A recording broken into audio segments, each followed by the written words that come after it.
Call to order the meeting of October 23rd, 2013 of the Planning Commission of the Town of Los Gatos. May we have the roll call, please?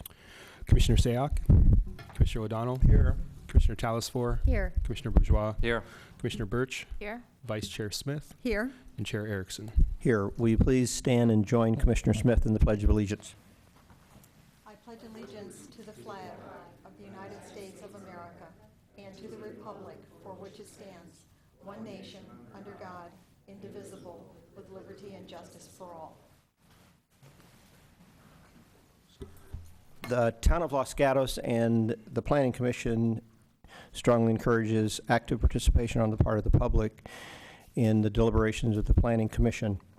It's a key to our being able to represent the citizens of the Town of Los Gatos well in our deliberations and to exercise our responsibilities to the Town Council.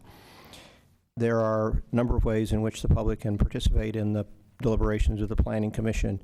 The first is by providing written information on a particular issue that's on the agenda prior to a meeting so that it can be incorporated in the staff report that's then distributed both to the Commission and available to the public. There are two opportunities to participate in this evening's meeting. The first is when we move to what is called verbal communications, pardon me, where a member of the public can address the Commission on any topic that is not on the agenda this evening.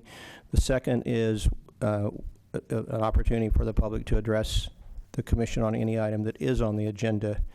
If there are members of the public who are present who would like to address the Commission this evening on either of those opportunities, we'd ask you to fill out a speaker's card that are on the back of the benches in the chamber, pass it up to the staff so we can call you at the appropriate moment.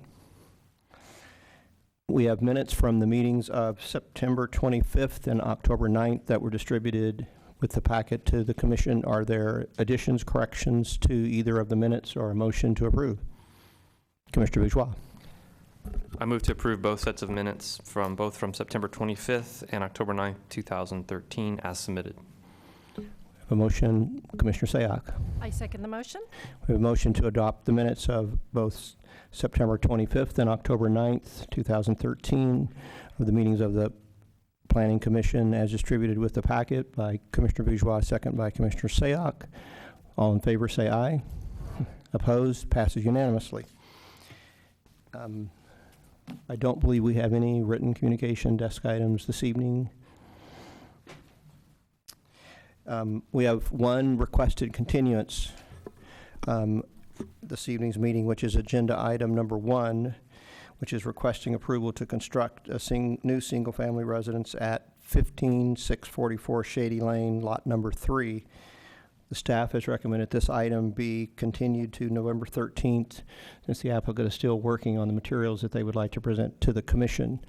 Are there questions of the staff from the Commission or a motion to grant the continuance? Commissioner Talasfor.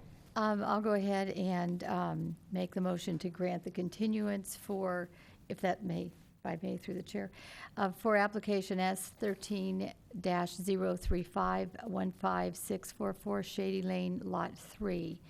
And the applicant, Davidson Homes, and the recommendation is to continue this to November 13th, 2013, so the applicant has time to prepare all materials for the Planning Commission.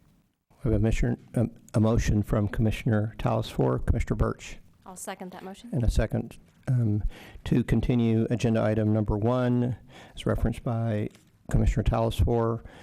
Motion by Commissioner Talasfor with a second by Commissioner Birch. All in favor of granting the continuance say aye.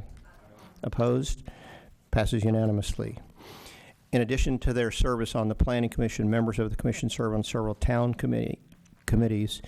There was a meeting of the Historic Preservation Committee this afternoon, and Commissioner Birch will give us a report on that meeting. Thank you, Chair Erickson. The Historic Preservation Committee met today at 4 o'clock. There was one agendized item and one other business item. Item number 1 was a request for approving exterior modifications to a pre-1941 residence at 212 Bean. The Historic Committee discussed with the resident and the designer some ideas. We have asked that they redesign and return to us at a later date. The other business was at 445 Los Gatos Boulevard. The potential owner of the property is looking for some information on how to move forward with either demolishing the pre-1941 residence or how to look at renovation. We discussed policies and procedures with the potential owner and the realtor, and we look forward to seeing them later. Thank you. Thank you, Commissioner Birch. Are there questions for Commissioner Birch? If not, there was also a meeting of the North 40 Specific Plan Advisory Committee on October 15th, and Commissioner Bourgeois is going to give us a report on that meeting. Thank you, Chair Erickson. We had a somewhat historic meeting of the North 40 Specific Plan Advisory Committee on Tuesday, October 15th. After years of work of that committee and even more years of work previously by the General Plan Committee, that committee concluded its work. We went through the revised specific plan, providing final high-level comments on the document. Had discussions on things like the amount of commercial and square footage of commercial businesses, with the emphasis of trying to protect the downtown from any new development that happens on the North 40. And so that committee has concluded its work under the able guidance of Mayor Spector, and it is now being forwarded to the Planning Commission, where we will get the draft specific plan along with, I believe, the draft environmental documents, and that'll be the next phase. Thank you, Commissioner Bourgeois. Are there questions for Commissioner Bourgeois? Okay. Thank you, John. The next item on our agenda is verbal communications, where we invite any member of the public to address the commission on any topic which is not on the agenda.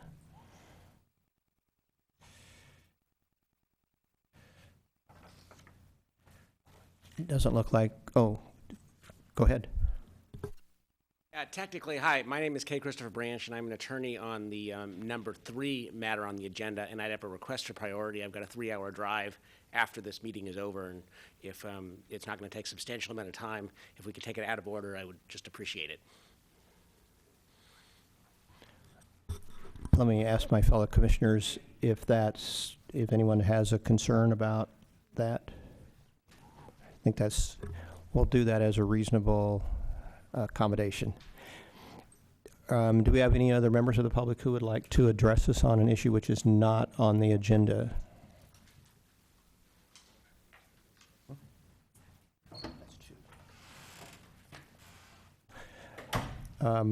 Seeing no one coming forward, there are no items on the consent calendar this evening. Note that we had one continued public hearing, which has been continued to November 13th. So we're going to take about a couple seconds pause since we shifted the agenda around to pull this item up on the agenda, item number 3. First on the agenda, wait, the staff person who's going to make the staff report is back in the office, so we're going to take about as long as it takes Ms. Mosley to come.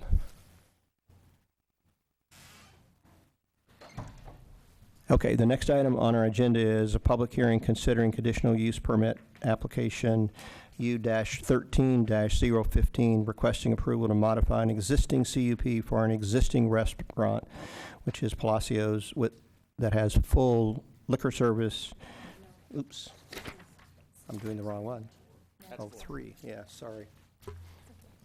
Sorry about that. We'll get this figured out here in a second. Okay. So this is the Napa style one, sorry. Okay, we start over. So it's a public hearing considering conditional use permit application U-13-11, which is requesting approval to modify an existing CUP for a formula retail store, Napa style, to allow beer and wine tasting, sale, and events at 32 North Santa Cruz Avenue on a property that is zone C2 LHP. May I have a show of hands for commissioners who visited the property under consideration? Everyone has. Are there any disclosures around this item? Seeing none, Ms. Mosley, may we have a brief staff report? Yes, thank you. Good evening, Commissioners.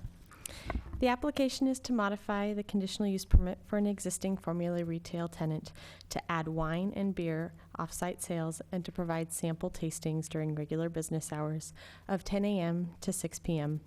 and to provide a limited number of special events for nonprofit organizations from 6 p.m. to 9 p.m. Tastings of beer and/or wine would be provided for a fee within a designated 200 square foot area only. The tastings will be limited to a maximum of 5 1-ounce samples per customer per day. The charity events would be registered for registered nonprofit organizations and would take place after regular business hours between 6 p.m. and 9 p.m. The applicant would be limited to a maximum of 3 events per month with an overall maximum of 24 events per year. Each event would have a maximum of 25 guests. Any service of food or alcohol at the events would be provided by an ABC licensed caterer. The proposed application will not have an impact on traffic or parking requirements, and this concludes staff's report. We are here if you have any questions. Thank you, Ms. Mosley. Are there questions for the staff at this time? If not, we'll now open. Commissioner Smith. I just wanted to ask a question about the formula retail part. Would there be any difference in modifying the CUP if it was not formula retail? There would be no CUP. Well, this use, Yes. if it were a non-formula retail, wouldn't currently have a CUP. So this would be the only component that would have a CUP if it were non-formula.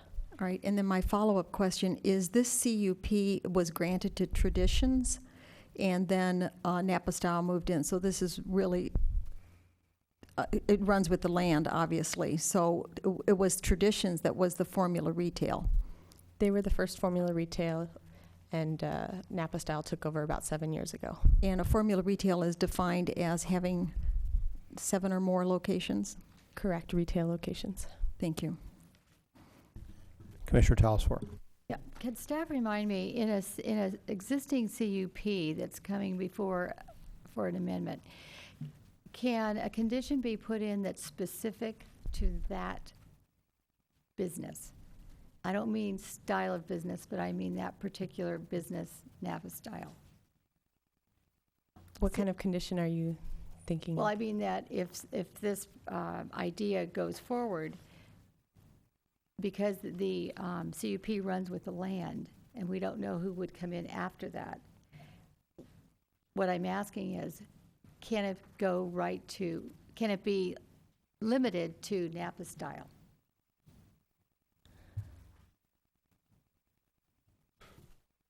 We don't put names of businesses in the conditional use permits. They're for the use. Should another user come forward and operate in the manner that, should this be approved ultimately by council, then regardless of the business owner, they would be in compliance with the CUP. Right, so it's never been done, or we don't do it, or it could never be done. I'm curious about that. Speaking in generalities like that, never could, whatever. As the Planning Commission is aware, the alcohol beverage policy that's moving forward does in fact create a separate permit outside of the land use for, that's for entertainment, not for alcohol. Actually, I misspoke. So that's for entertainment. Generally, for alcohol use, that is will run with the CUP and run with the land. Staff would have to be directed by council to look at other models if available at some time in the future, if that's their direction. Okay, thank you. Commissioner O'Donnell. On this project, I believe the staff is recommending a categorical exemption under CEQA, is that correct? Correct. And that's based on the fact that it can be seen with certainty that there would be no adverse impact?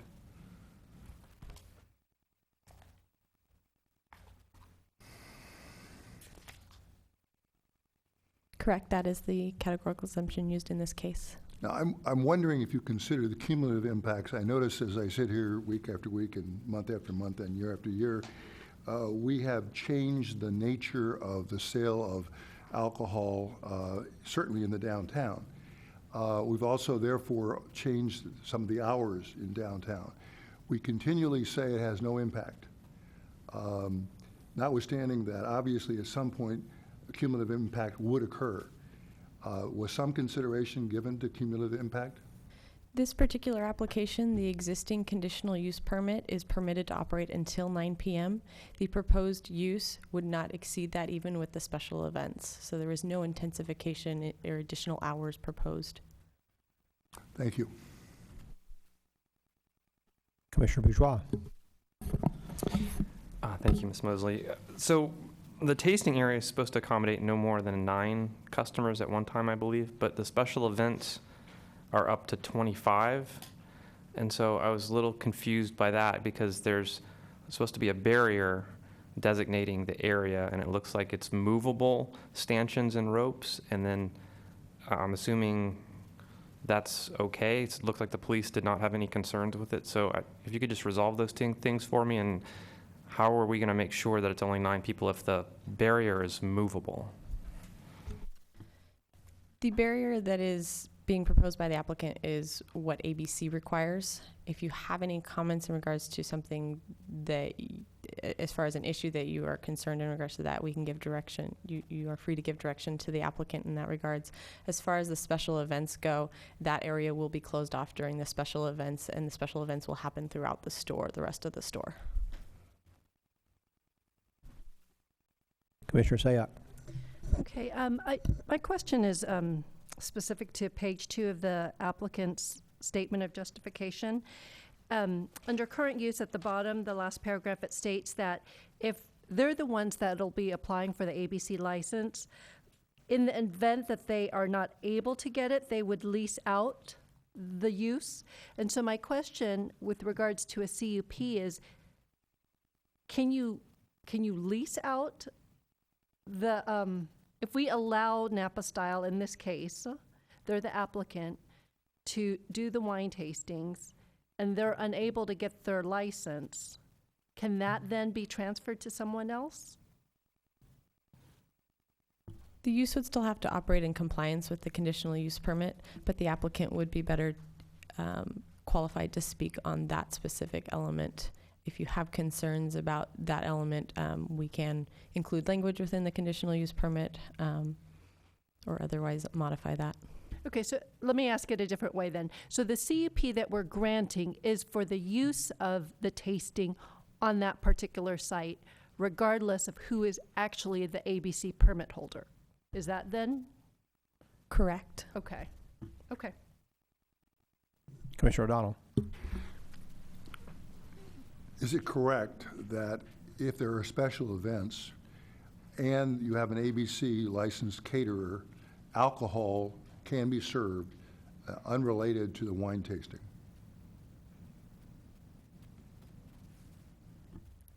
The applicant might be best able to answer that kind of a question. Well, since you made a recommendation, I'm wondering if you took that into account.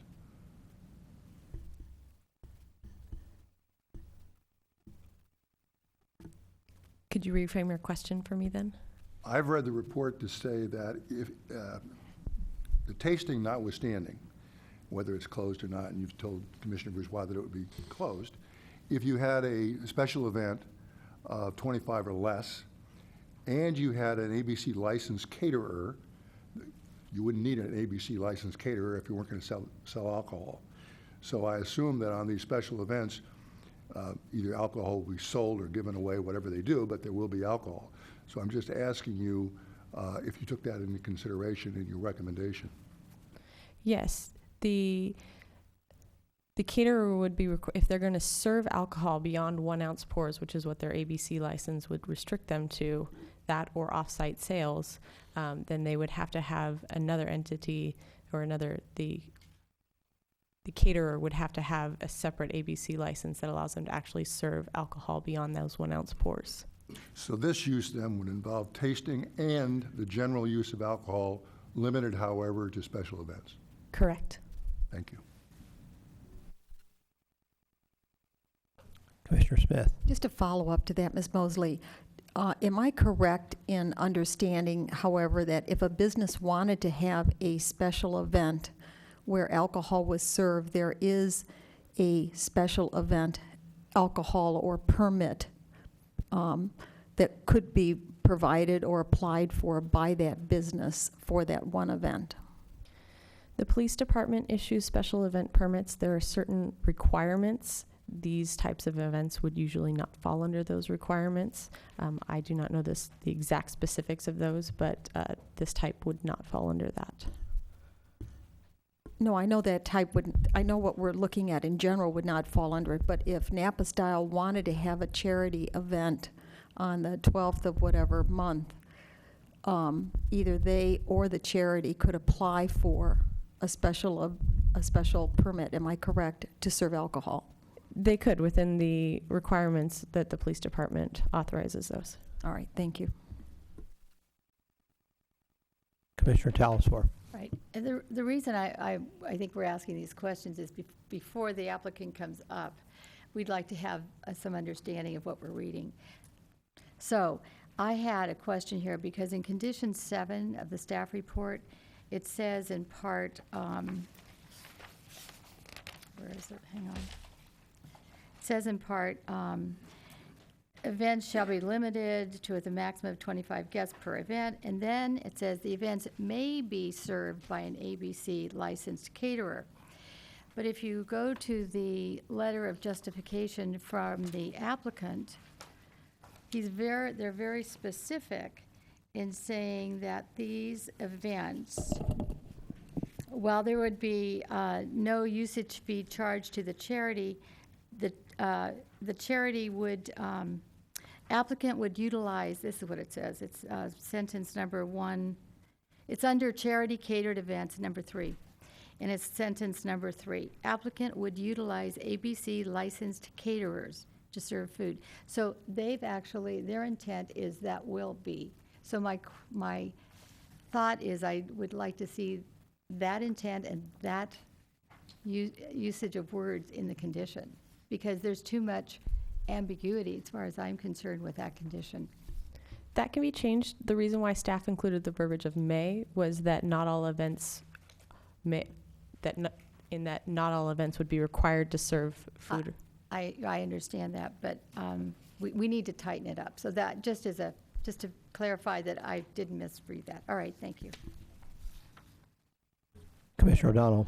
Just to follow up on Commissioner Smith's comments, notwithstanding the availability under certain circumstances of a police permit, I assume if we were to grant the request here, no specific police permit would be required, because when the council acts on this, because we're merely making a recommendation, they would have already approved up to the requested number of special events.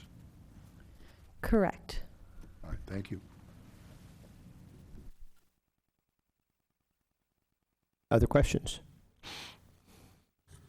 If not, we'll now open the public portion of the public hearing and invite the applicant to address the commission for up to 5 minutes. I believe Christopher Branch is going to represent the applicant.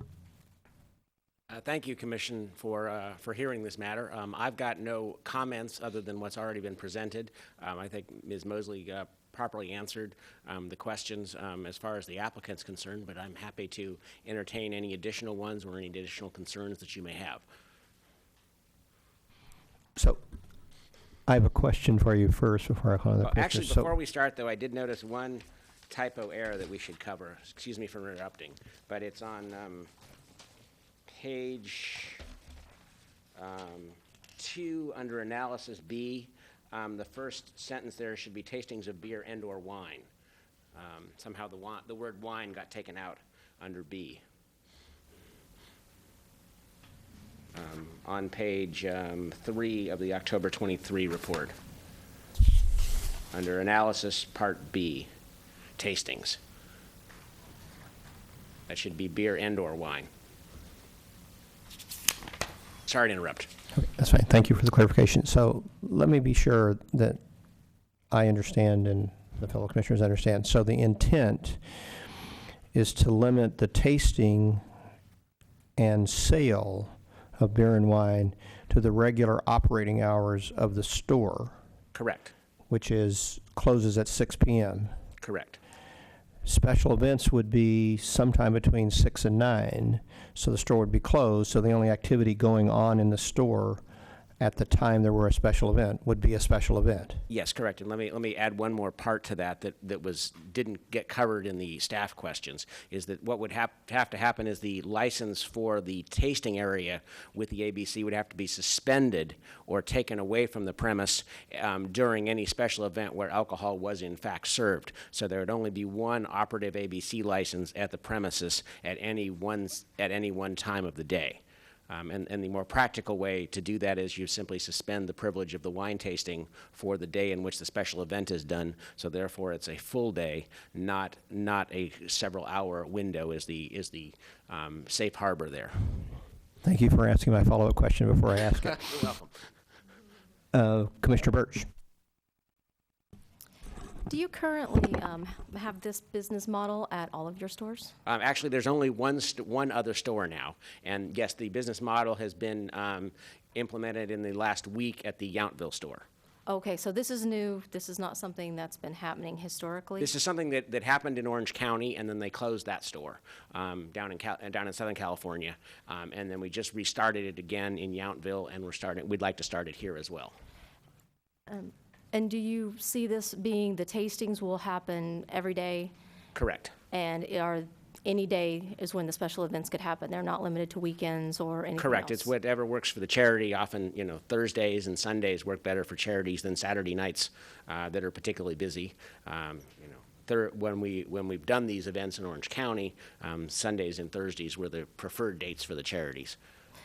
Prior to those events taking place, was it your typical business to notify your neighboring businesses that this event was going to be taking place as far as for parking reasons or noise? No, because that was in South Coast Plaza, which is a huge shopping mall down in Southern California. So 25 more parking spaces wouldn't have made a difference on a Sunday night or a Thursday night. But it's something you would take into consideration If considering in our fact limited it space. comes right at the holiday period and it's a rush, and obviously Los Gatos parking is a lot more restricted than South Coast Plaza. We of course want to take those courtesies because we don't want to piss anybody off. We'd rather that they're involved in the process. Okay, one last question, I'm sorry. No worries. I wondered if you would elaborate on the question Commissioner Sayoc had concerning your thoughts on if you don't receive your license, that you would be subletting out Correct. the tasting space? Could And that's you actually the expand model that further? we're using in Yountville right now because of various circumstances. So that's actually leased out to an independent winery. So if in fact, for whatever reason, it doesn't happen here, then that would be an alternative model that we'd have to look at here. So there you only have it leased out to one specific winery? Correct. Okay, all right, thank you. You're welcome. Commissioner Bourgeois. Thank you for being here tonight. I have a question. So it seems like you've defined what a charity event is, and they only involved 501(c)(3) or 6C organizations. Correct. And it's solely for fundraising purposes? Well, it's basically to give them a venue to do what they want with. Oftentimes, it's hard for small charities to find a venue where they can serve alcohol that doesn't charge a corkage fee or something else. So it's basically provides a venue for the charity to have a party, to attract donors, to do whatever they want with. And we obviously need to work out with a particular charity who's paying the caterer, who's paying for the wine, et cetera. But often if you have charity events at restaurants, they're very expensive, or it's harder to have them in people's homes, and especially in an area like Los Gatos where alcohol is controlled. You just can't. I'm not sure that we could actually have this event without this CUP, even one night, the way I read your alcohol rules. So I think that this going forward gives charities in the area an opportunity to do something that they don't have right now. Okay, thank you. That helps. And I have a two-part follow-up. One is, how realistic is that maximum number of 25? I'm assuming you didn't pluck that out of thin air. That comes from experience. And then the second part of that is, why 3 times per month?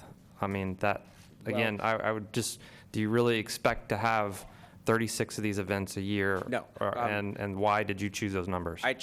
We chose 20, basically 24, rounded it up to 25 at two a month. But we wanted the option to have 3 in those periods where charities wanted to have something, or during the holidays or something. So we weren't prejudicing the charities from saying we're too busy that month. So we wanted to, without overdoing the CUP and saying we want to do this 365 nights a year, we tried to err on the side of giving the charities enough flexibility to schedule these. So if they wanted to do 3 during December, we could do it within the existing request. So if I could just follow up, one, so there's nothing magic about 36 per year, and secondly, what's been your experience on the frequency in your Yountville store? We have just started this program in the Yountville store in Orange County. We did them about once to twice a month, so we never even got to that level. And of course, Orange County is a much higher populated area with a lot more charities. So I think that the chances of 20, it's only 24, it's not 36. It's 24 or 25 per year, but we can do 3 a month. So we can have them concentrated in a particular month without overdoing it. And I just picked those numbers because they seemed reasonable under all the circumstances. It had nothing to do with any magic. And sure, it'd be nice to have every night in December, but I'm not sure our Napa-style staff could handle that because they have to be there too, and we've got to pay them, and we've got to keep the lights on and all that. Commissioner Talsworth. So to go along this line of numbers, you also, so the number 24, 25, is that invited guests, not employees? Yes, that's people that the charity can say, we want these people to come to have our gathering, so we can encourage them to give money to us, we can get them to buy raffle tickets. Okay, that's fine, but I needed to know, and then it would be plus employees or whoever. Plus employees, to plus be caterers, plus anybody else who needs to be on staff to be there. So Okay. that's basically the invited guest. there. Okay, and then just clarify for me a C6 tax A exemption. C6, an example, that's like a chamber of commerce. So business organizations who have, Correct. As opposed to a heart association, which is a C3. okay, and so what about a community without I mean, would you entertain any 501c3s or 6s without this? We actually had proposed that, and staff had suggested that we narrow that so that we Okay, had a that's fine. criteria. Okay, just so that's understood, okay. And I think that's all the questions I have right now. Commissioner Smith. Thank you, and thank you for this letter of justification. My questions are more on the everyday business, and I understand that Napa-Style wants to be supportive of the charities. I'm not so certain that the need is as great for a venue as perhaps your impression has been. However, because I do know many businesses that do have charitable events, and they do get the one-day permit, and I haven't had any charities talk to me about a lack of a venue. So I want to go on to the day-to-day business.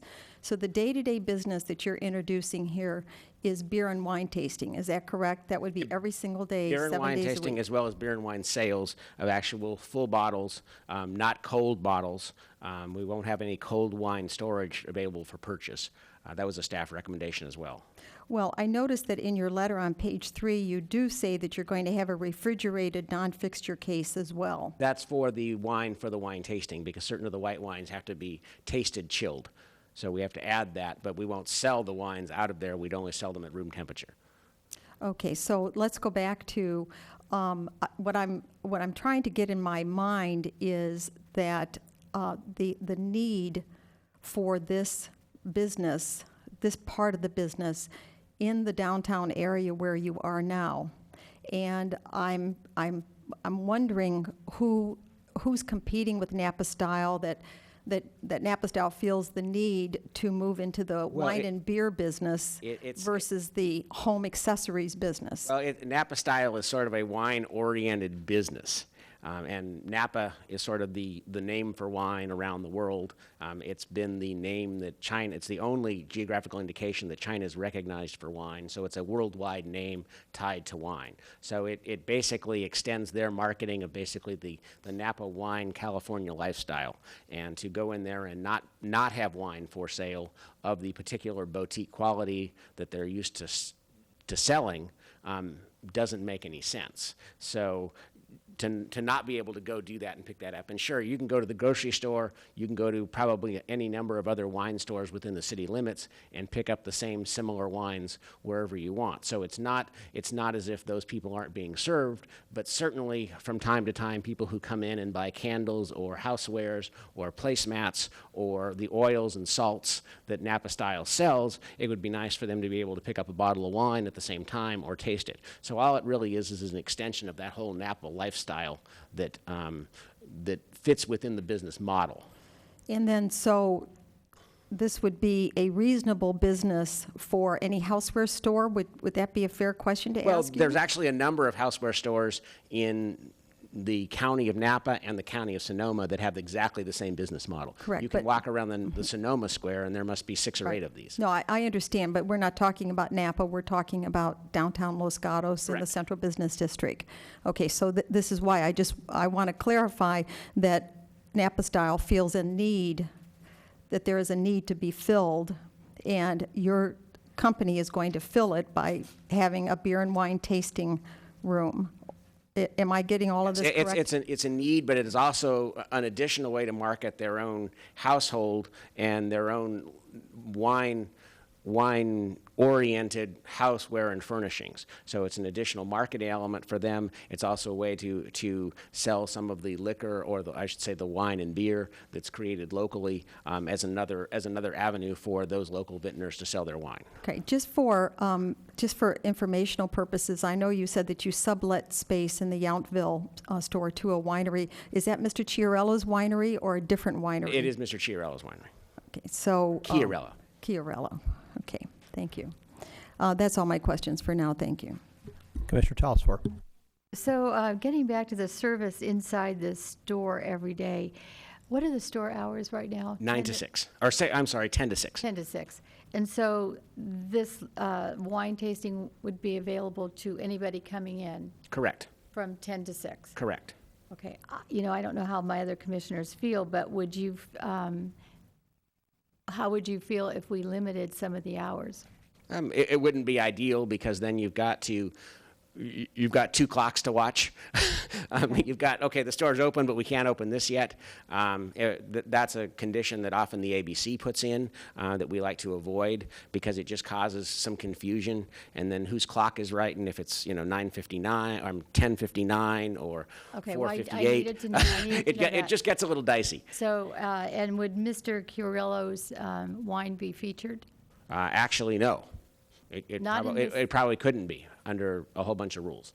Oh, But but that's an estimate. But I'm not sure that it could be. okay, thank you. Commissioner O'Donnell. I just want to confirm one point. When the store essentially closes, but you're going to have a special event that evening and you're going to have staff present, if someone at the event wants to buy some of your retail goods, can they do that from 6 to 9? Correct. And they could also buy the bottled alcohol. They wouldn't get a chance to purchase it, but they could purchase the bottled alcohol and say, oh, there's a bottle of I don't know, X wine, and we'd like to be able to buy that. So they could buy that during those special event hours. So you will essentially have 2 things going. One will be a business, that is a sale of your products. The other will be the charitable event. Correct, and that's why we broke this up into 3 items. 1, the sale of beer and wine. 2, the tasting of beer and wine. And 3, the special event. So that was clear what we were doing. Thank you. Commissioner Smith. So I just have a follow-up to that. I just want to clarify with you, a special event and a charitable event are 2 different events, is that correct? No, they're exactly the same. So Napa Style would not, for instance, be open. Oh, I misspoke. Let me go back. If we'd suspended the ABC license during the charitable event, then we could not sell the alcohol in the bottles during the special event or charitable event. So all those bottle sales would have to suspend at 6 p.m. However, if Napa Style then had a special Victorian nights, let's say, in just for themselves, and customers now can shop until 9 o'clock tonight instead of normally closing at 6, then would that be a special event? No, that would be something where they could not have wine tasting between 6 and 9. But could you, But the store would be open, and they could sell beer and wine. they can sell it, they just cannot taste it. Right, because we didn't ask for that. We could have, but I didn't think of that. Thank you. Other questions of the applicant? If not, we don't have any speaker cards for anyone in the public who would like to address us on this issue. Is there anyone whose interest was sparked by the questions? And if not, we would give you a couple of minutes to add any additional comments that you would like. I just wanted to thank the commission for considering this, thank the staff for an excellent job, and thank you once again for giving me priority and making my drive home that much earlier. Thank you, Mr. Branch. We'll close the public portion of the public hearing now and ask for questions or comments from fellow commissioners. Commissioner O'Donnell. I had understood your prior answer when we talked about CEQA, that because essentially the store would be closed at 6 and the special events would go till 9, there would be no impact because essentially there would not be a doubling up. But if I understand, and maybe I don't, I'm confused. When do they stop selling retail when there's a special event, or do they, and I don't mean asking you what they would do, but I mean in your view of what they could do. Can they sell retail at all times when a special event is going on? That was staff's understanding of how they intended to operate. Staff's conditions that were included regarding operating hours is when they're open to the general public. His answer in regards to ABC restrictions is separate from the conditions of approval. So if somebody was not part of the charitable event, but walks by the store and wants to buy something unrelated to the event, they could not come in? They could not come in after the operating hours. The store would be closed to the general public. Thank you. Commissioner Talsfor. I forgot to ask this question, and I hope staff could answer it. It's in the statement of justification dated July 18th. I hadn't seen this defined before, and I'm referring to something that's called it's referred to here as an instant application. The usage requested in the instant application is limited to, and then what is an instant application? What page are you referring to? Can I clarify? It takes 10 seconds. I was going to say, could someone clarify? What page are you On referring page to? 4 of the shortened statement of justification. Mr. Branch. Dated July 18th. Hold on a second. Mr. Branch, we've closed the public portion of the public hearing, so we'd ask you to sit down with the rest of the audience. Thank you very much. I'm sorry. I'll respond. Your fellow Commissioner O'Donnell would, unless he'd like to jump in. It's just a lawyer term that applies to this. Instant or this is the same. Thank you. I thought I misread that. But I do have another question of staff. So the town's responsibility in any of this is with the CUP would be what?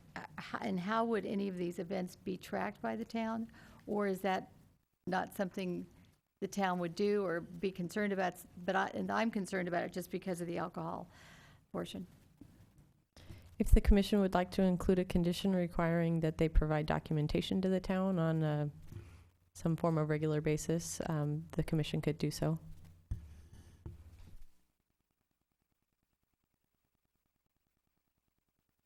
Commissioner Birch. How many parking spaces is currently allotted to the store? I'll have to look into that for a second. Okay, thanks. And then I guess if I can follow up, going back to this issue of the subletting, which I guess is just sticking with me.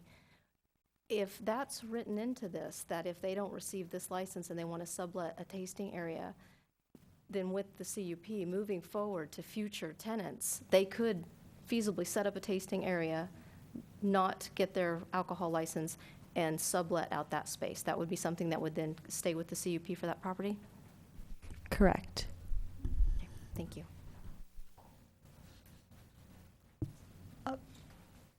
Commissioner Talsfor. Yeah, follow-up to that is, although in the CUP, if I'm remembering it right, and I can't remember where I read it, but it referred to a store that sold home accessories and home goods? I mean, do you know what I'm saying? So the only other kind of store that could go in here under this CUP would be a home product store, and I can't remember where I read that. How they refer to this, is that in the? The approved uses for the sale of home and dining accessories, including limited packaged food items and room temperature beer and wine packaged for off-site consumption. Condition 3? Right. So it could only be for a store like this, Correct. correct? And to follow up again, just so we get this understanding straight about leasing out a portion of the store, it could never be walled off. Correct. It would have to function as in the proposed plans. Okay. Maybe we need to include that would have to function in the proposed plans. Okay, thank you. Commissioner Smith. Ms. Mosley was going to answer the question about the parking spaces. I didn't hear it.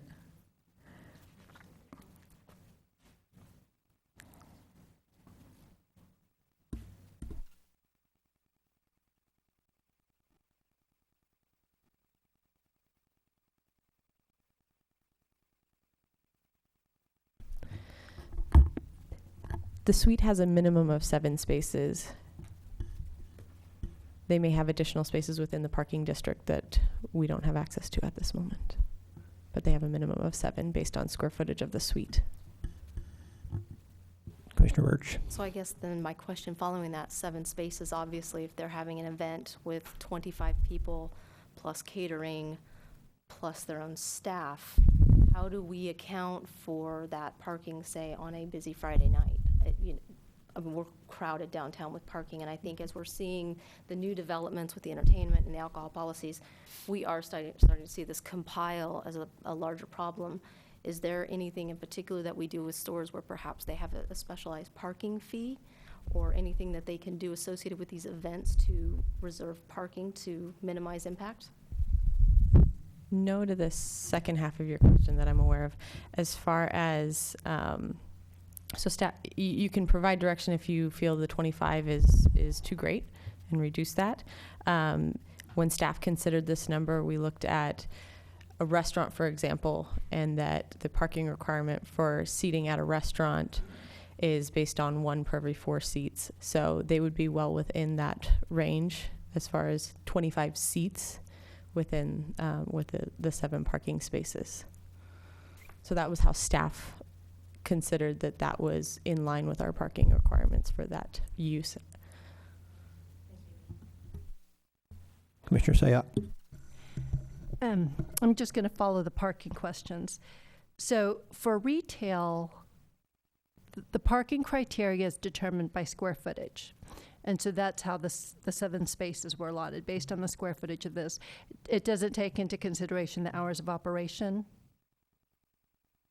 No, it's Okay, a so requirement just, overall. square footage. And so let me just see if I understand it correctly. The 6 to 9, it was staff that limited the 25 participants based on what they felt the parking criteria allowed using the restaurant formula. The applicant proposed the 25. When staff was considering that as an appropriate number, staff compared it to our restaurant requirement to see if it was out of line with that type of current, a similar type of parking requirement. Okay, and then again, restaurants are based on chairs in a particular space. Correct. And there's no consideration of how much time we predict someone would actually be in that space. So whether they're at an event for 3 hours versus eating for 1 hour, we don't necessarily change that parking criteria. Correct. The parking requirement is the same for a fine dining versus a high turnover sit down versus a fast food. Okay. And then one last thing, again, with parking. Following Commissioner Birch's questions, that 25, it didn't take into consideration employees or caterers? The restaurant requirement is based on seating, assuming the total number of guests. So that's where staff compared those two requirements. If you feel that that number should be reduced to accommodate the additional staff members, that is your purview. I just want to understand, though, when we do it, not only just for this, but for other restaurants, we don't necessarily take into consideration how much staff is there when we're allotting parking? Correct. There is no requirement for staff on site. Okay. And then one last question, just regarding hours of operation.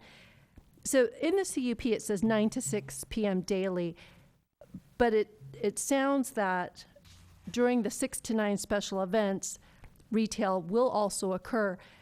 Do we need to change the hours of operation? I mean, technically, they're there till 9. The hours of operation have to do with when they're open to the public. Okay, And that so is not generally how necessarily that's when employees interpreted. are present on site. Correct. Okay. Okay, thank you.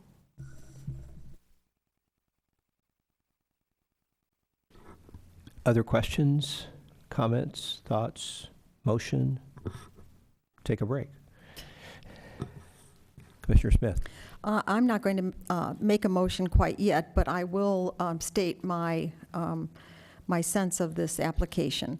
And that is, at this point, I am not inclined to forward this to the town council. And I'm more inclined to deny the application, and the reasons being that I really don't see that I can find the required findings for this CUP. I do not believe that this is going to enhance the downtown life of Los Gatos. I do know that there are so many other alcohol establishments within yards of this retailer. This is a retailer whose main business is not beer, wine, or food, or the service of food. And I do think that there will be an intensification of parking for the events. And while I applaud Napa Style for wanting to participate in these charity events, which I'm sure they have done, I do not think that that is the compelling reason for me to approve this CUP and send it on to the town council. So those are my feelings at this time. Commissioner O'Donnell. I too want to just share my thoughts so we can get to a motion. I started where Commissioner Smith is. I think it is the problem we're concerned with is not related specifically to this store. It is a broader question. And therefore, if it is a broader question, I guess I look at Napa Style and I say, it is to the town's benefit to have a good store be successful. It seems to me that unlike some of our tasting places, which are quite large and do quite well, and I'm happy for them, but they produce a lot of traffic. This particular tasting, being so restricted to 200 square feet, I think it is of a different magnitude, a much smaller magnitude.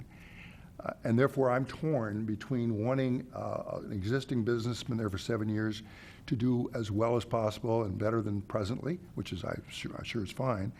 At the same time, I am worried about the character of parking and traffic and all that. But if we do it on this one store, it doesn't seem fair to me, and it takes an existing business that, as near as I can tell, wants to make a relatively minor change, not changing the nature of their business, really.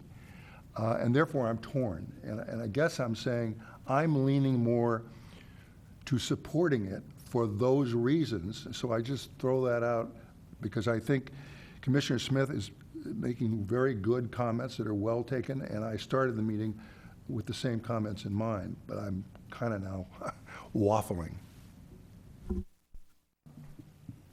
Commissioner Smith. I just wanted to have one follow-up to that, and I can understand your reasoning, Commissioner O'Donnell. And what I wonder is, if we move forward with this application, will we then in 4 months' time see another houseware store, and then another 6 months' time see another houseware store, all of whom will have the same arguments with us? Well, Napa Style did it, and in order to compete, we need to be doing it as well. And so I just wanted to make that one comment, that where my reasoning is going here as well. Commissioner O'Donnell. I raised this same point at our last meeting. It seems to me we have a problem that may be a cumulative problem. We keep saying everything is categorically exempt. We never met a project downtown that wasn't categorically exempt. I'm beginning to think that reasoning begins to fail. And therefore, I agree with you, but I don't know that we solve it by saying no to this particular use at this time. I think I would like the council to consider, where is the downtown going? What is the traffic like? We all know what our traffic problems are in this town, and it's obviously getting worse. I'm not sure the same problems, well, I'm not going to rank the magnitude of the problem downtown compared to the magnitude of the problem outside of downtown. I don't know which is worse. But I think it requires and would suggest that we should look at it in a more global way. And so I would hope that your concern about the future would be addressed on a more global basis. And I don't know that we can do it on this one store. Will that really get us anywhere? That's what I'm concerned with. I don't have the answer. Commissioner Talasore. So I came in tonight absolutely having no idea where I stood on this, so I was glad to hear everybody's comments and questions. And I think basically, I'm always in favor of a store wanting to provide a venue for charities in our region. I mean, I'm all for that. So I don't have any problem with that, and being successful at it and selling wares. But I think I'm just uncomfortable with how the CUP is written, and that it can't be. I'm just hoping we're not overlooking anything. I think this is a sort of a new idea for us, and the CUP runs with the land, which is bothersome to me, and just in some of the newer ideas of leasing out part of it to a wine company. It just is, and then being able to serve wine all day. I'm trying to wrap my head around that. And then, of course, the parking, which I think could be an issue with additional people coming in besides the staff at Napa Style, the caterer. I just think it's new to us, and maybe we just need to talk about it more, or, do what Commissioner O'Donnell suggests, that we need to have more of a understanding of where we're going. And I do think that there would be another houseware store in town that definitely would be after this, because they already have cooking lessons. And that's a perfect place to do something like this. So, what is it that we're doing? And I don't know yet. I do know, if this were to move forward tonight, that I would like to tighten up a lot of what I see in the conditions. And so that's where I'm going to stop right now. Commissioner Bourgeois. I have two quick questions of staff, and then I'd like to venture a motion. My understanding, this is going to go to council regardless of the action we take tonight. Is that correct? Correct, your recommendation. Okay, we're only doing a recommendation.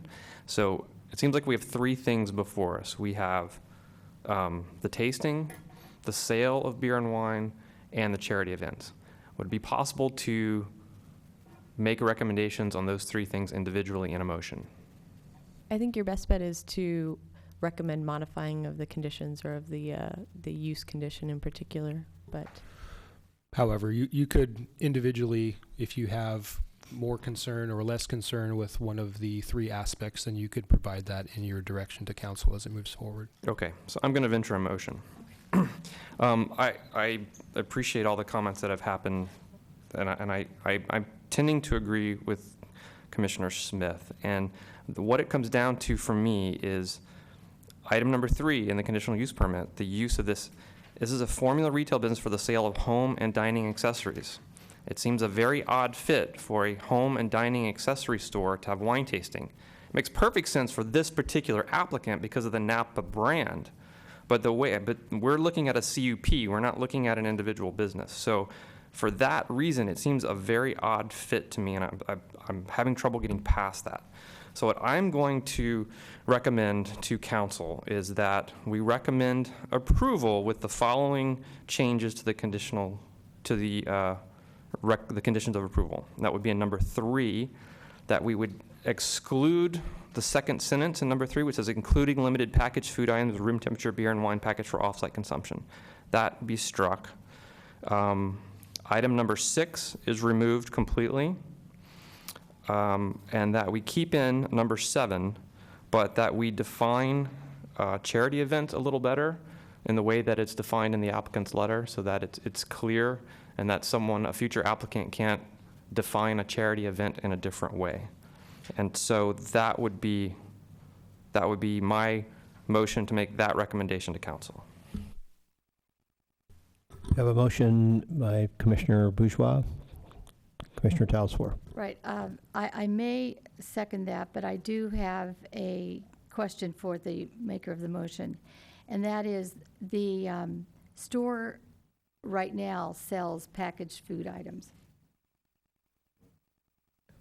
I mean, that's already part of. That's true, sorry. So we could leave that in. Would you leave but that? remove the room temperature beer and wine package for off-site consumption. Okay. All right. So I would. And then obviously bottle disposal. Well, I guess that would have to stay in if they have bottles for the special event, so that would stay in. Okay. Okay. I could support this as long as we really tighten up the charity events with the intention that I read in the letter of justification, which is number 3, and what the exactly how that's written. It's very clear, or it's tightened up anyway. I would words to this effect. So I will second the motion based on the fact that they would provide another venue for charitable organizations.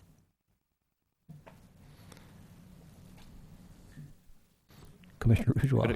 I didn't, so you're seconding the motion. I didn't necessarily hear specific changes that you wanted to see to condition 7.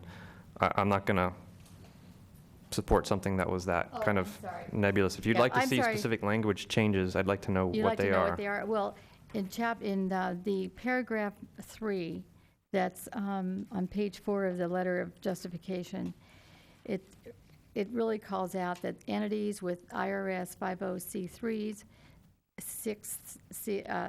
C6s, tax exempt stations, premises as venue for gatherings, charity events would take place 24 times each year, it should say up to 24 times, or not more than.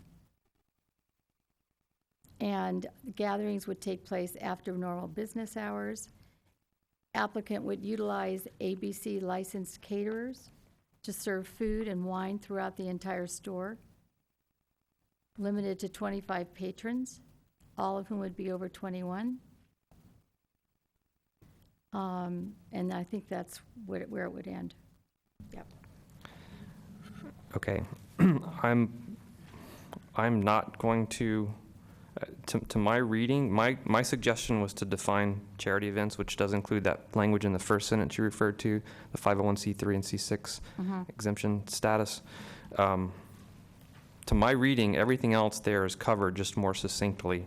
So with that, adding the definition of charity events, I'm okay with it as is, and that's how my motion is going to stand. Okay. We have a motion before us by Commissioner Bourgeois. Do we have a second to that motion? Okay, can I just clarify that, Commissioner Bourgeois? Was that, you were going to allow? The only change I'm going to make would be the event. defining charity events, yeah. Okay. Everything else, All right. I feel captures the essence of what's in that paragraph. All right, fine. Motion then. So let me clarify with Commissioner Talsfor. Did you second the motion as made? Okay. I second fine. Clear. Okay. Commissioner O'Donnell. Commissioner Bourgeois' concern that if it's okay for this store, which he says, I think he says, does make sense from this store's particular way of doing business and brand and that kind of thing. What will we do with another store that perhaps it doesn't make the same sense? I guess that's why you have conditional use permits. You can make those distinctions. So just because somebody who, I think implicit in your remark is that you recognize that Napa Style has a particular type of business which lends itself to wine, i.e. Napa. And therefore, one could say, that you could say to this store, yes, you can, whereas you could take another kind of store which has nothing to do with that and say, well, no, we're not going to do that. So I'm just not sure that you need to say no to this store for the purpose stated. So I just say that. I'm not arguing the point at all.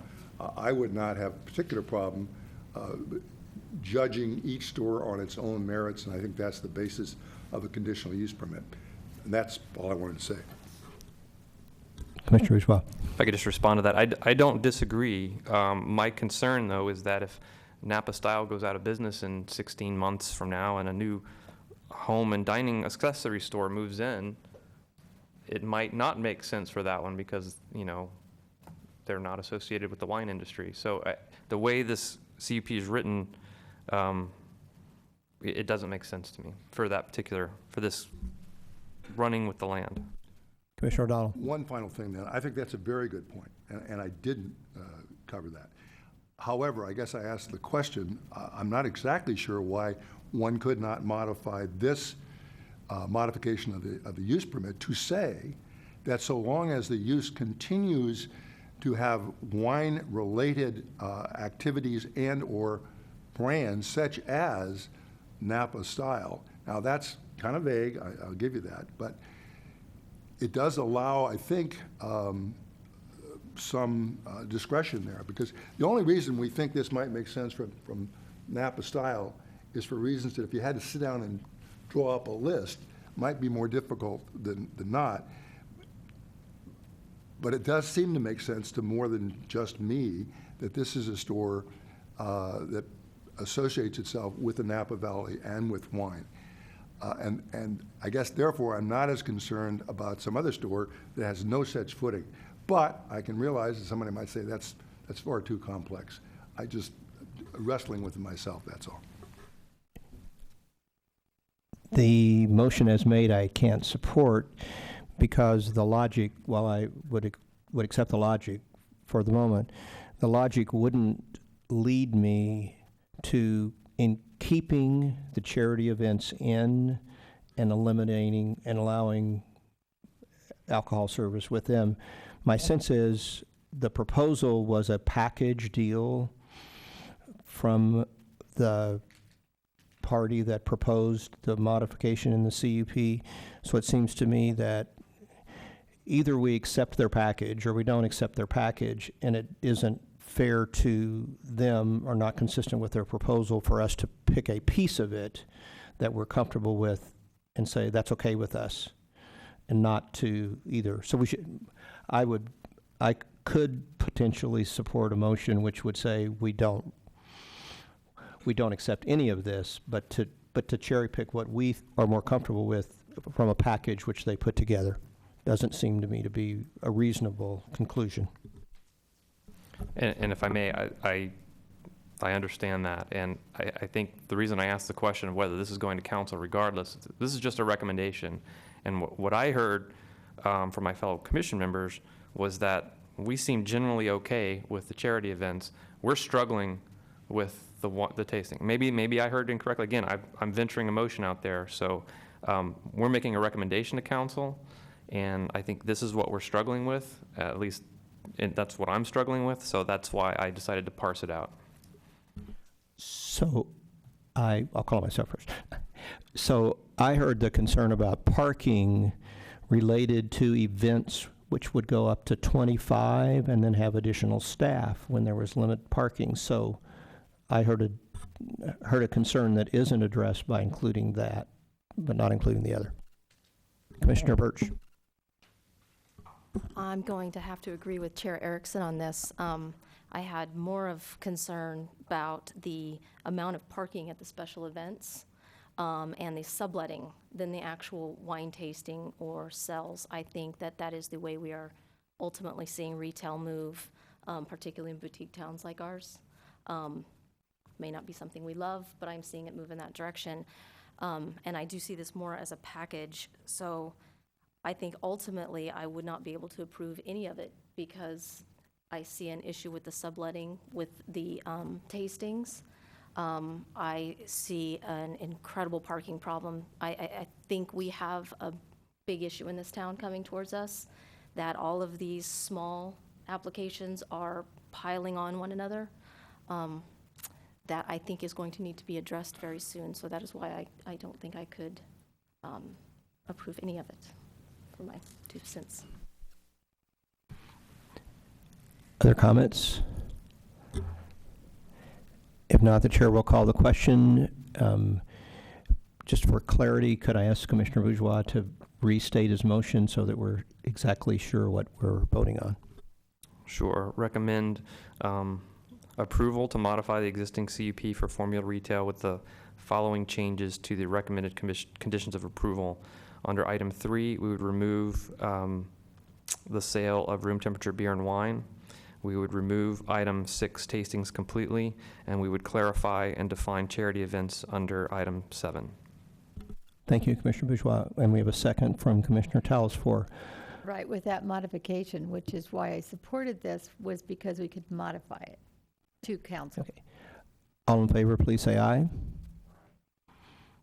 So we have 2 votes in favor. Is that correct? Commissioner Bourgeois and Commissioner Telesfor. All opposed, say aye. There's 5 votes opposed, so the motion fails. So the chair would invite additional discussion or another motion. I was just going to ask for the point of order then, Mr. Chairman. So what we need now is a motion to deny the application? Or The chair wouldn't is it- presume what motion that another commissioner would make. Okay. So let me ask then, as a point of order, do we need to, Mr. Paulson, do we need to make a motion to deny, or the fact that we did not pass this particular motion? So we have an item before us that we have taken no action on at this point in time. That's correct. That's correct. That's why we need a motion. Is that correct? Motion of some nature. Yes. Okay. All right. So then I will make a motion. Commissioner Smith. Oh, sorry. Sorry, Mr. Chairman. Then I will make a motion to deny the application of conditional use permit U13011, which is Napa Styles' request to modify their existing CUP for to allow beer and wine tasting sales and events on property zone C2, parcel number 529030055. And the particular reasons that I would move to, I have to ask, I'm not denying the application, I'm moving to not recommend it. You're moving to recommend denial to the council. Recommend denial to the council, yes, thank you. Thank you for that clarification. And the reasons would be that I believe that approval of this modified CUP would lead to an intensification of parking in the downtown. It would lead to an additional location without enhancing the public benefit, an additional location for alcohol service without benefiting the public. And that would be my motion. We have a motion before us. Commissioner Birch. I'll second the motion. We have a second from Commissioner Birch. We have discussion of the motion. Commissioner Telesfor. Yeah, I obviously will not support the motion because I do think there's merit with a venue such as this providing a charity event. However, and the comment I will make to go forward to council is that I would suggest, besides to alleviate perhaps the worry of parking, that maybe the number of events a month need to be, or a year, need to be modified somewhat so that it's more in keeping, or the days, I mean, somehow rearrange the days of the week or however they want to do this so that maybe there are some, days that aren't as crowded downtown as other days. And I think that could be, so I still think there's merit with this, just it has to be modified. Commissioner Sayoc. I'm going to go ahead and support the motion, but I do want to make it, there's little nuances within the application that some of us support, some of us don't, and I think I just want to go ahead and state the nuances that I happen to support because it is going forward to council, and when they put all these together, they'll make their decision. The tastings, I do not support. The actual sale, I actually find no problem with that if there's beer and wine that is packaged at room temperature that a customer would like to purchase because they already know it and they're purchasing other things. I have no problem with that. I see that as another extension of retail. And with regards to the charity events, I would be in support of it, but what I am having trouble with is the parking allocation that's associated with it. And we've all discussed about there's a larger problem with the formulas that we're utilizing in determining the appropriate number of parking spaces. And as many of us have already said, by approving these one at a time, however small they are, the cumulative impact is just become quite a problem. And I don't want this to yet be another peg in that problem that we will just eventually enlarge.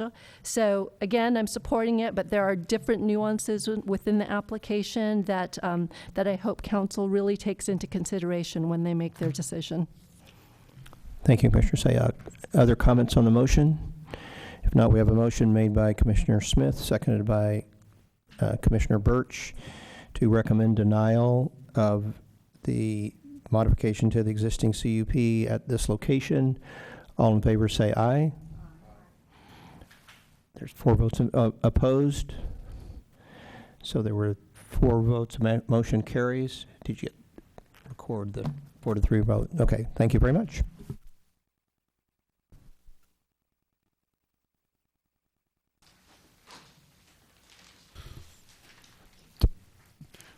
Through the chair, there's no appeal rights because this is a recommendation to the council.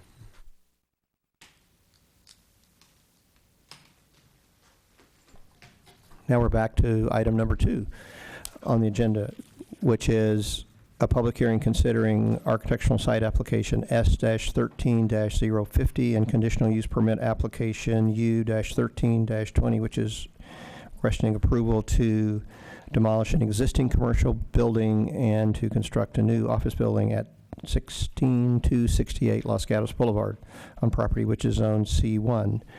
May I have a show of hands of the commissioners who visited the site? Everyone has. Are there any disclosures by commissioner on this item? Ms. Avila, may we have a brief staff report? Thank you. The applicant is proposing to build a 2-story office structure. The existing building on the site's about 2,000 square feet. The new building would be a little over 7,000. There are 2 corrections to the project data table that I just wanted to call to your attention. The rear setback is 45 feet, not 20 feet. And there are 30 on-site parking spaces being provided. That was stated in the staff report, but the data table says 29. I also wanted to point out that the applicant did a complete redesign of this building from what was originally submitted to the town. The consulting architect had a number of recommendations that were made. We actually met with the architect, the property owner, and the project architect, and discussed all the recommendations, and then the building was completely redesigned from a more modern, contemporary style to what is shown on the plans you received with your staff report and is displayed on the models and plans on the wall there. And I don't have anything else to add to the report. I'm available if you have any questions. Thank you, Ms. Avila. Are there questions for the staff at this time? Commissioner Birch. I'm so sorry, I didn't find the page when you were making the modifications. Could you tell me again what It's those? the project data sheet that was Yeah. attached, incorrectly stated the rear setback as 20 feet, and it's actually 45. And there are 30 on-site parking spaces, not 29. When the building was redesigned, it was made smaller. The original submission was for a larger sized building, so it got smaller, and the parking spaces got changed, so that increased that rear setback. Other questions for staff at this point in time? If not, we'll open the public portion of the public hearing and invite the applicant to address the commission for up to 5 minutes. I believe Mr. Colsatt is going to represent the applicant. We'd ask you to state your name and address for the record. Good evening, everybody. My name is Gary Colsatt. I am the architect and applicant. I am representing Fox Creek Fund. Mr. and Mrs. Florian Barth are the owners, and they are longtime Los Gatos residents.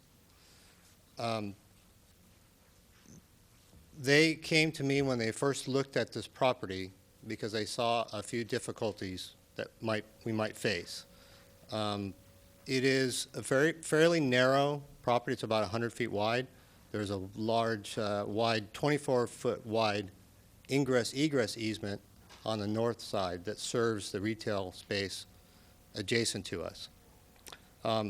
That is pretty much hands-off. You can't touch that space.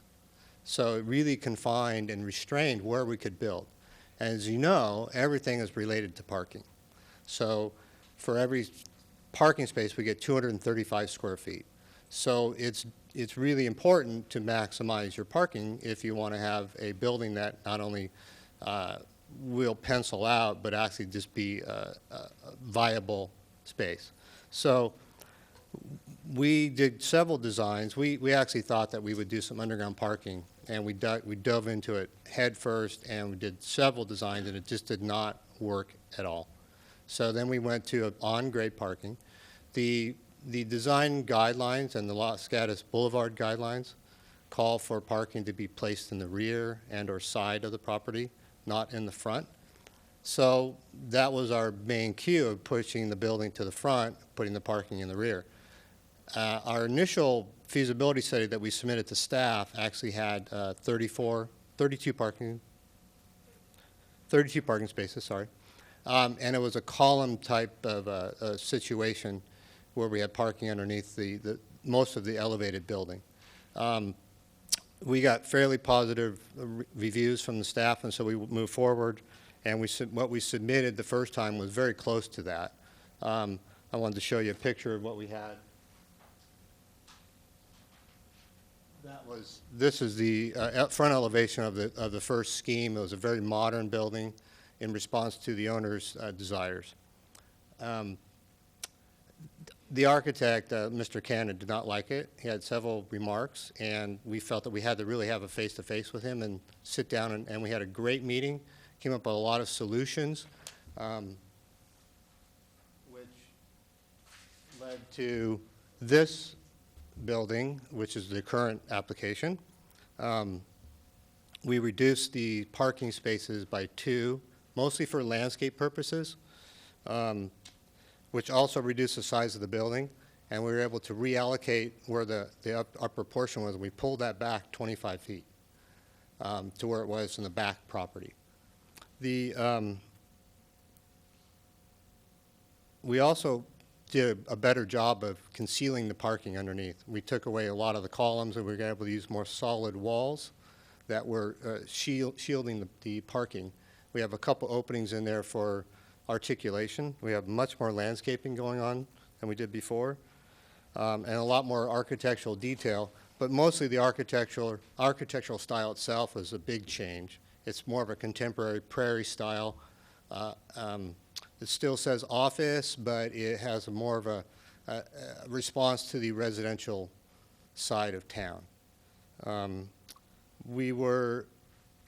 I might want to point out that this building is 10 feet under the height limit.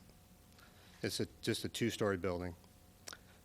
We were contacted by the owners of the retail space on the corner, and we met with them on Monday night. And basically, we presented to them that this was the only solution that we could come up with, and we really worked hard to gain close to the target of parking spaces and square footage by still following the design guidelines, which call for bringing the buildings closer to the street and the parking in the back. But we think that we have a very handsome building, one that's very leasable, and Mr. Barth has already received several offers for leasing of this building. So I think it's a very justifiable boutique, standalone type of an office building for this portion, considering the zoning and the fact that it's the office space is needed in Los Gatos. Thank you, Mr. Colsett. We have a question from Commissioner Sayoc. Mr. Colsett, thank you for your patience, first of all, for letting us move you. I've been there before. Yeah. Okay. Two quick questions. The first, you mentioned your meeting with the corner retail store. Yes. What were their concerns? I'll let them approach. Okay, and they're here. because they are here, and Okay. I'm sure they're going to have Okay, their. that's fine. The second one I wanted to talk a little bit about is construction, when you get to that phase. Because you are at such a busy intersection, particularly during school hours, when school comes in, can you talk about some of the extra things you can do beyond what's required to ensure that the schools are notified when heavy construction will be? That intersection gets me really nervous with the amount of kids that are constantly going through. I've seen some near accidents with the construction that's already occurring, and if you can talk about phasing, when you think this may occur, would the construction across at Laurel Muse be over with so that there'd be less construction? If you could just talk a little bit about what your team anticipates and how you may solve some of the pedestrian problems that would occur during school hours. Well, it seems like Laurel Muse is progressing fairly well. They're almost wrapped up. So that will ease a little bit of that, I think, off-site work.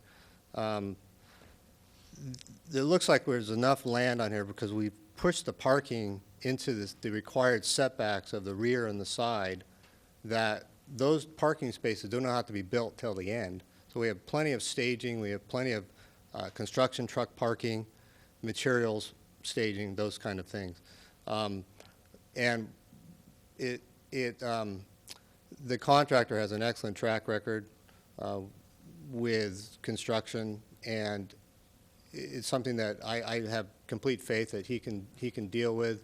They're very good about communicating with the people, the contractor, with the neighbors when anything happens to happen.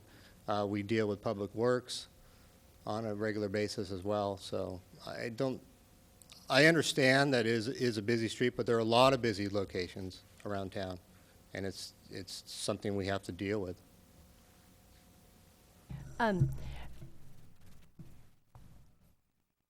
I guess you've been through this many times, and so if we were to put conditions in there so that you have a person and a number 24/7 that needs to be contacted with, I guess not necessarily 24/7, but during school hours, make sure that you sound confident that all of your construction could be on site as you're progressing. Those types of conditions as we progress tonight, it sounds like you as the applicant would be comfortable with those?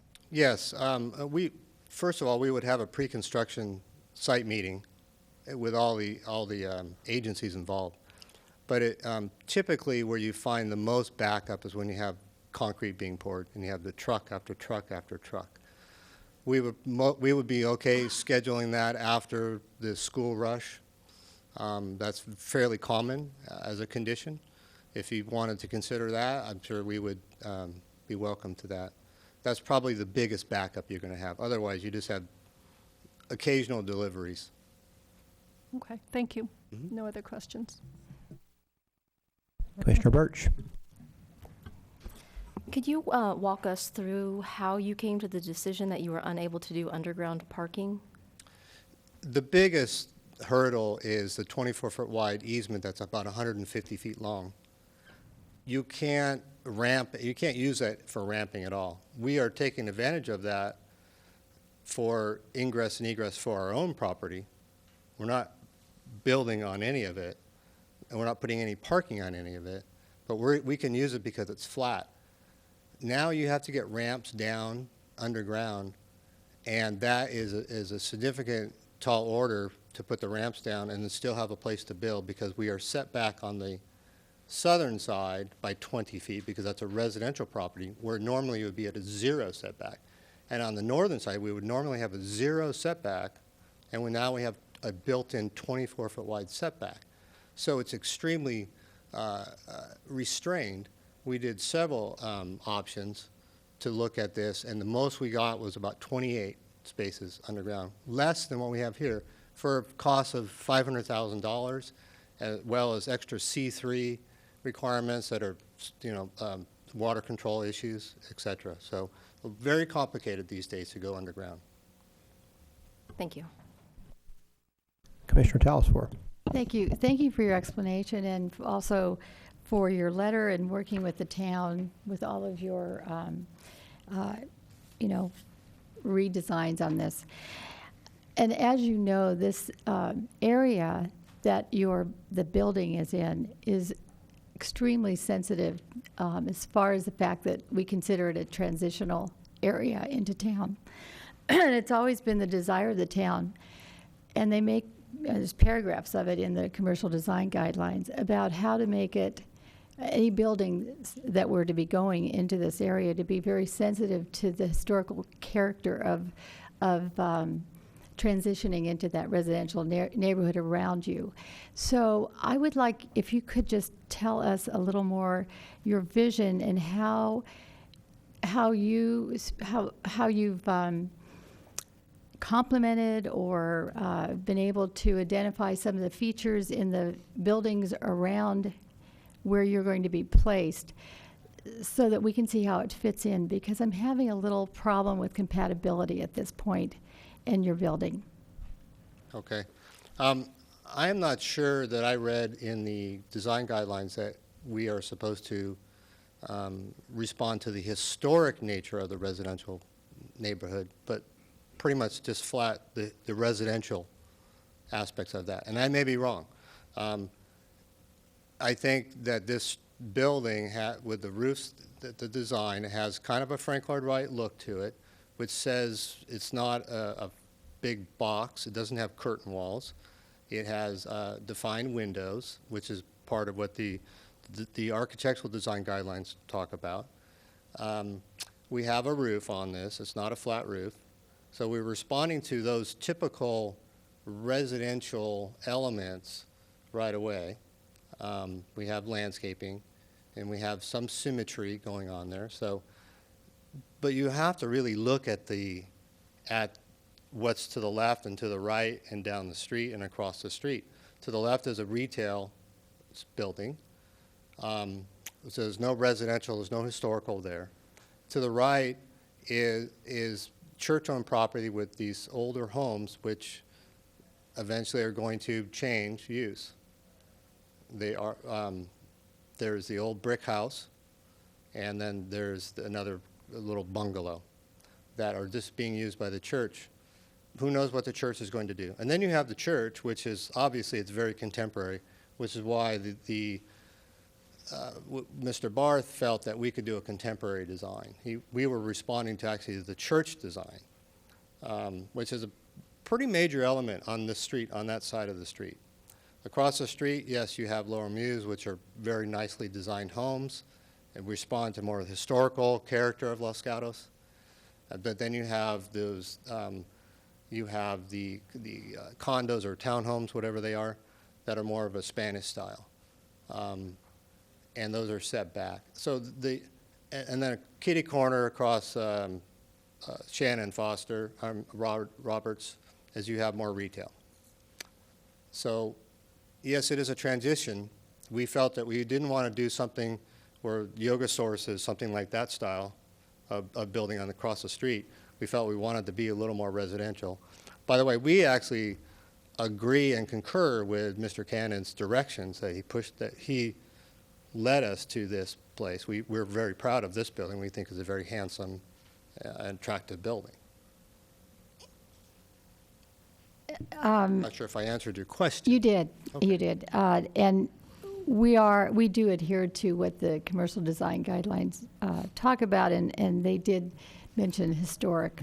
I mean, it's very apparent. But aside from that, so I looked around the neighborhood, and when I did, I saw a lot of gable ends.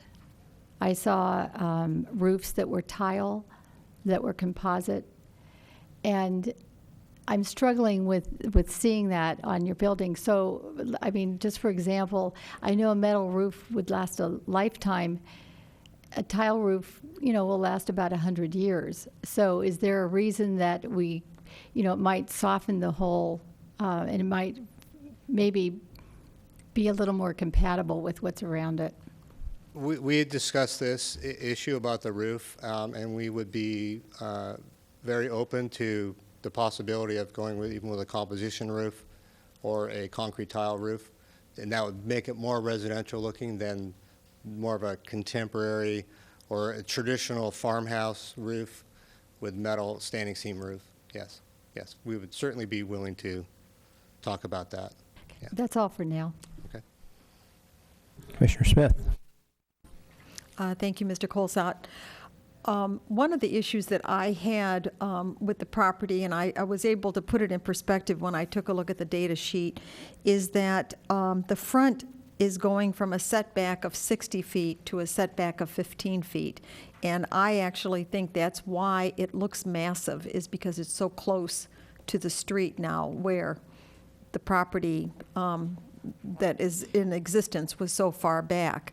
Did you address any of that with Mr. Cannon? I mean, I've looked through the comments. I'm just wondering if you've thought about pushing it back more, or is the back neighbor the reason not to push the building back farther on the lot?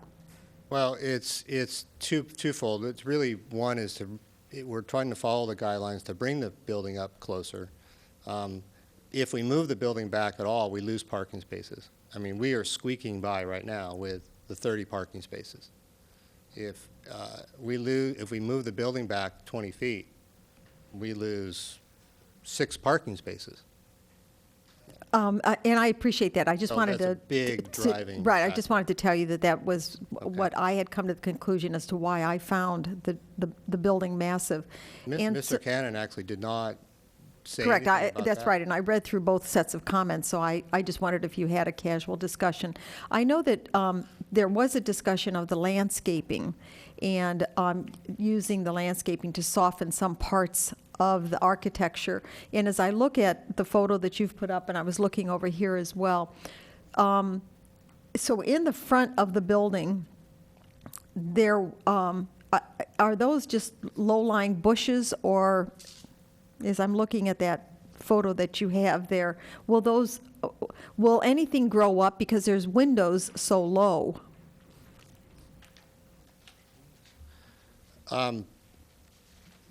It's important for office design for the people inside to have a lot of glass. So,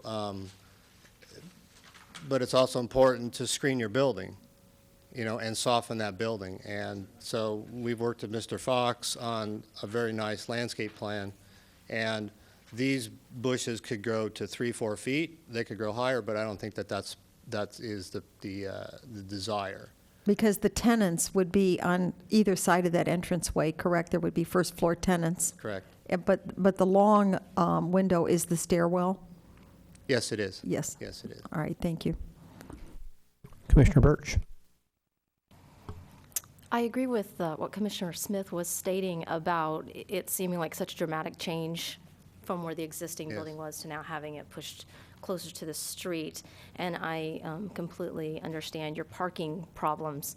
When I was looking at this and trying to figure out how we may be able to make it transition better with the single-story buildings around it to what we have going farther down with the office spaces, was that perhaps on the second floor with those 2 windows Could they be recessed back a little bit, creating maybe even a small balcony, but pushing the mass of the second story back a little bit? It would create some shadowing and maybe lessen basically the looming feeling over the street right there. Have you looked at any of that? We did not with Mr. Cannon. We are trying to get all of the building area to stack and not cantilever and not push into the back anymore. So we're really kind of restricted because of where we place our columns has a lot to do with the parking design. So if we want to push the building back, then we have cantilever type designs. So we push the top of the building back, somehow we have to kind of get that square footage. We can give up a little square footage. It doesn't have to be exactly 235 square feet. Right. I don't think that's, but they want to be close to that. Right, and I certainly wasn't suggesting you push it back I see. 20 feet. I was just looking to see if there was some way to minimize the front plane by stepping that back a little bit. The way you have your columns, it would create more shadowing. And I think it would minimize the effect of the second story. Would you be willing to look at some of that to help in that transition? We would. Would you think that if we left the roof where it was and we just set the windows back in to create shadowing and a covered deck versus an open deck, would that kind of satisfy your suggestions and go, yeah? It would mine, Okay. especially because then So you've we could created leave a the useful, columns where you've they created were. a useful balcony too. So, I think with what you're saying, with the way the roof is and the columns, you create more shadowing there, and I think it'd be great to have balconies on the front. right, I mean, really do. you see a lot of office buildings like that, so. I think it'd be great to have those balconies, yeah. Okay, thank you. Commissioner Bourgeois. Just a quick question, because I really appreciate the effort that went into this. When I was reviewing this application with the commercial design guidelines, it was clear that you paid attention to them, and there are lots of elements that you can see are almost directly out of the design guidelines, and so we really appreciate that, and especially appreciate coming in well below the height limit. However, that doesn't mean that this isn't a dramatic change for this parcel that is going to be jarring to some people. And so I wanted to talk a little bit about building height and how it relates to your use, because I'm just wondering if there are goals you have for the plate height. And what I'm thinking of is we've had people come in where they want a medical office use, which often requires a little bit more ceiling space between the plates for specialized equipment. Is that something this building is set up for, or specifically not set up for? And I'm just looking at ways to minimize plate height but still meeting the aesthetic goals of the office. Does that make sense? That does make sense, and we actually looked at that very carefully. There's no intention for any medical uses in this building. It's strictly office. We actually have about as low as you can get the second floor. We are at the absolute minimum, where you need a minimum of headroom for your cars to get in the garage. We have that very minimum for the plumbing and everything to work underneath that for the podium to get to that second floor. From the first floor to the second floor, if you look at page A5, cross-section A, it shows that the second floor is 10 feet and 2 inches above grade.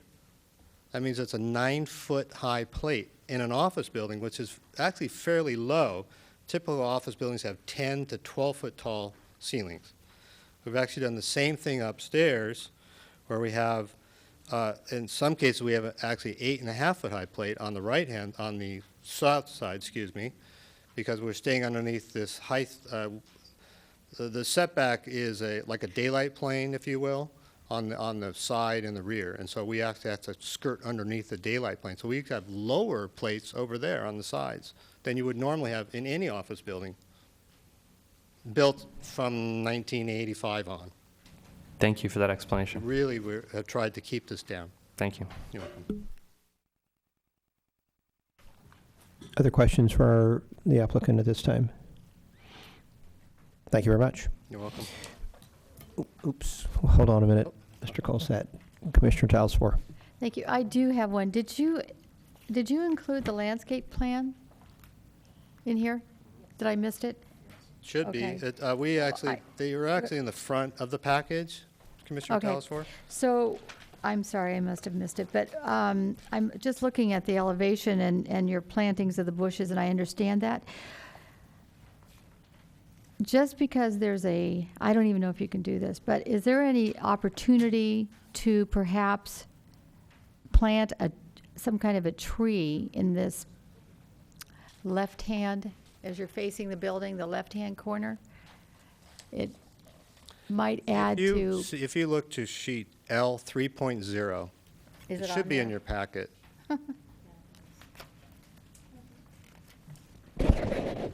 Thank you for pointing that out. It is there. Okay. You can help me. So if you look at sheet, did you find L 3.0? Yes. Okay. If you see in the front, there are 3 large circles. Yes. Those are trees. And I have to just say as a disclaimer that the architectural drawings, that landscaping on the architectural drawings is at a minimum. It's not our intent to completely model the landscape plan. We threw some landscaping in so the building doesn't look plain, but we have limitations on our landscape method in our computer design. So these plants are not, it's an artistic disclaimer, if you will. They're not meant to show exactly the species, the size, those kind of things. It was just more of a character thing. There's bamboo all along the left of the building to provide a green screen, okay? And then there are several large trees on this property as well, which are really going to help hide and not hide, but shelter and shield this building from the other properties. Okay, so there is, I see that there is a tree, because I think that, because the building is closed, like you've heard tonight, it really is going to have impact on Los Gatos Boulevard. And so whatever you can do to soften it. As you can see, this is packed full of landscape, So I think that's definitely going to help. as are the sides and the rear. Yeah, I appreciated that, especially on that north side. That was a suggestion by Mr. Cannon that we add quite a bit of landscaping, which we shrunk the width of our building to make that happen. On another subject, is there any way that more articulation could happen on that north side? That would, some of those it could cause some recession shadowing that would be natural and would also soften the presentation? Well, we actually have done quite a bit of articulation on that side. I realize that. And we've worked quite a bit with the architect about that. That was one of his suggestions as well. The more you push in and out, the more you make the building more complex to build, and you lose that office square footage up there. So everything, there's a give and take on that, yes. Other question for Mr. Colsett? Thank you very much. We will now invite members of the public to address the commission on this item. We have a number of speaker cards with us. If there's anyone who would like to speak who hasn't given us a speaker card, we'd invite you to pass one to the staff at this point in time. Remind the people as we call them that you have 3 minutes to address the commission. We ask you to state your name and address for the record. Marshall Smith. You read my mind that I was going to pull a card first. Thank you. Excuse me. My name is Marshall Smith. I live at 129 Greendale in Los Gatos. And my brothers and I own the property, the retail property, which is on the corner of Shannon and Los Gatos Boulevard. And before we get started, I'm just wondering, does anybody have a parka I can put on? It's really kind of chilly in here. You guys are used to it, I gather, but it's a little chilly for me. And I apologize, I'm not quite as prepared as I'd like to be, but just because this has kind of been lurched on us at the last minute.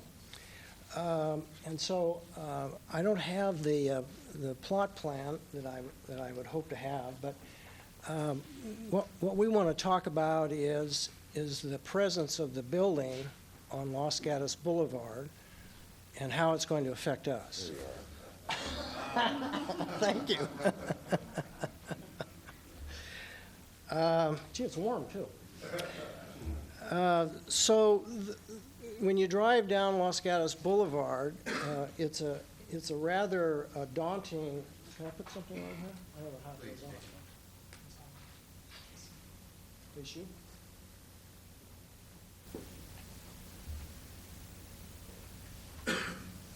So that's a photograph, and it's not real clear. And again, I apologize for that. But this area right here is the building.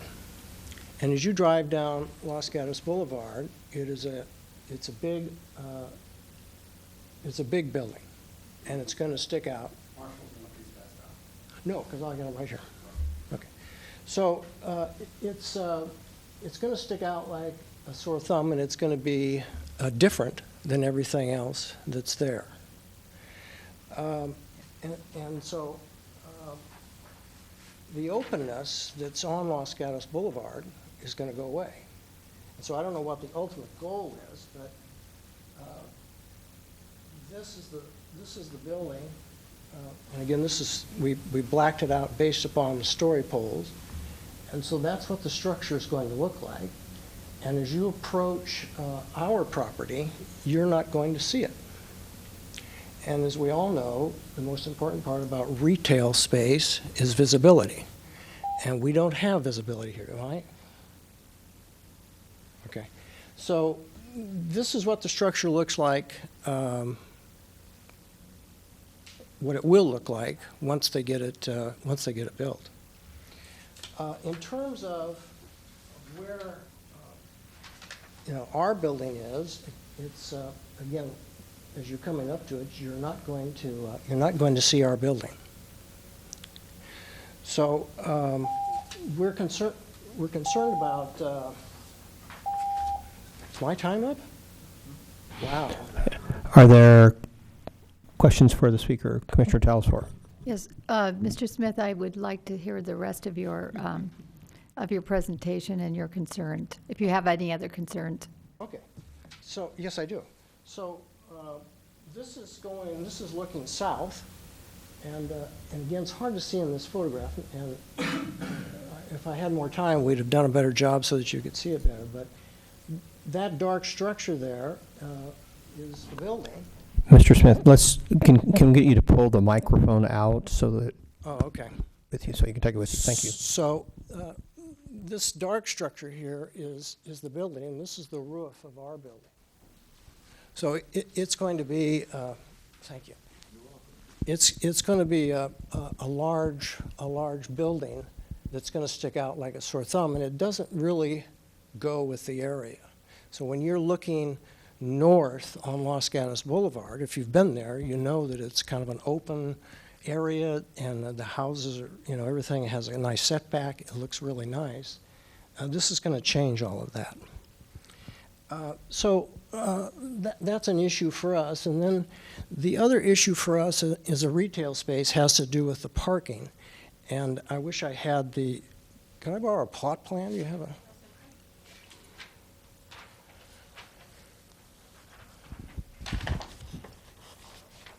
Appreciate your patience.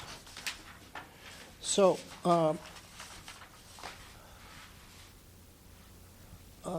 this is the easement that Gary was referring to. This is the front of the building, which is going to have, I'm not sure exactly the square footage, but the primary space there will be for the stairs and for the elevator. And the majority of the space is upstairs.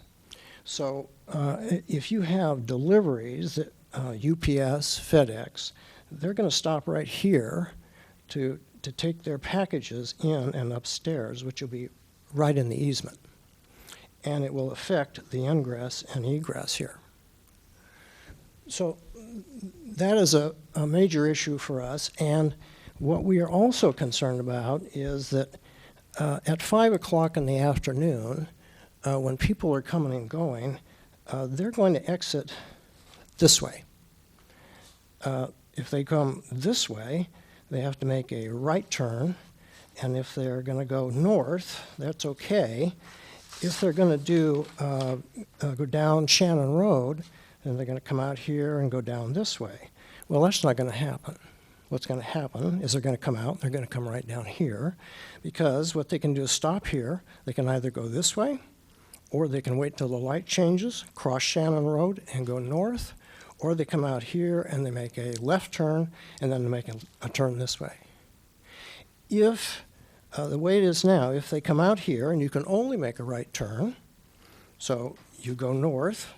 If you want to go back south, then you have to cross over 2 lanes of road and get in the left turn lane and turn on Roberts Road and come all the way back around to Mitchell to get back out on Los Gatos Boulevard to head south.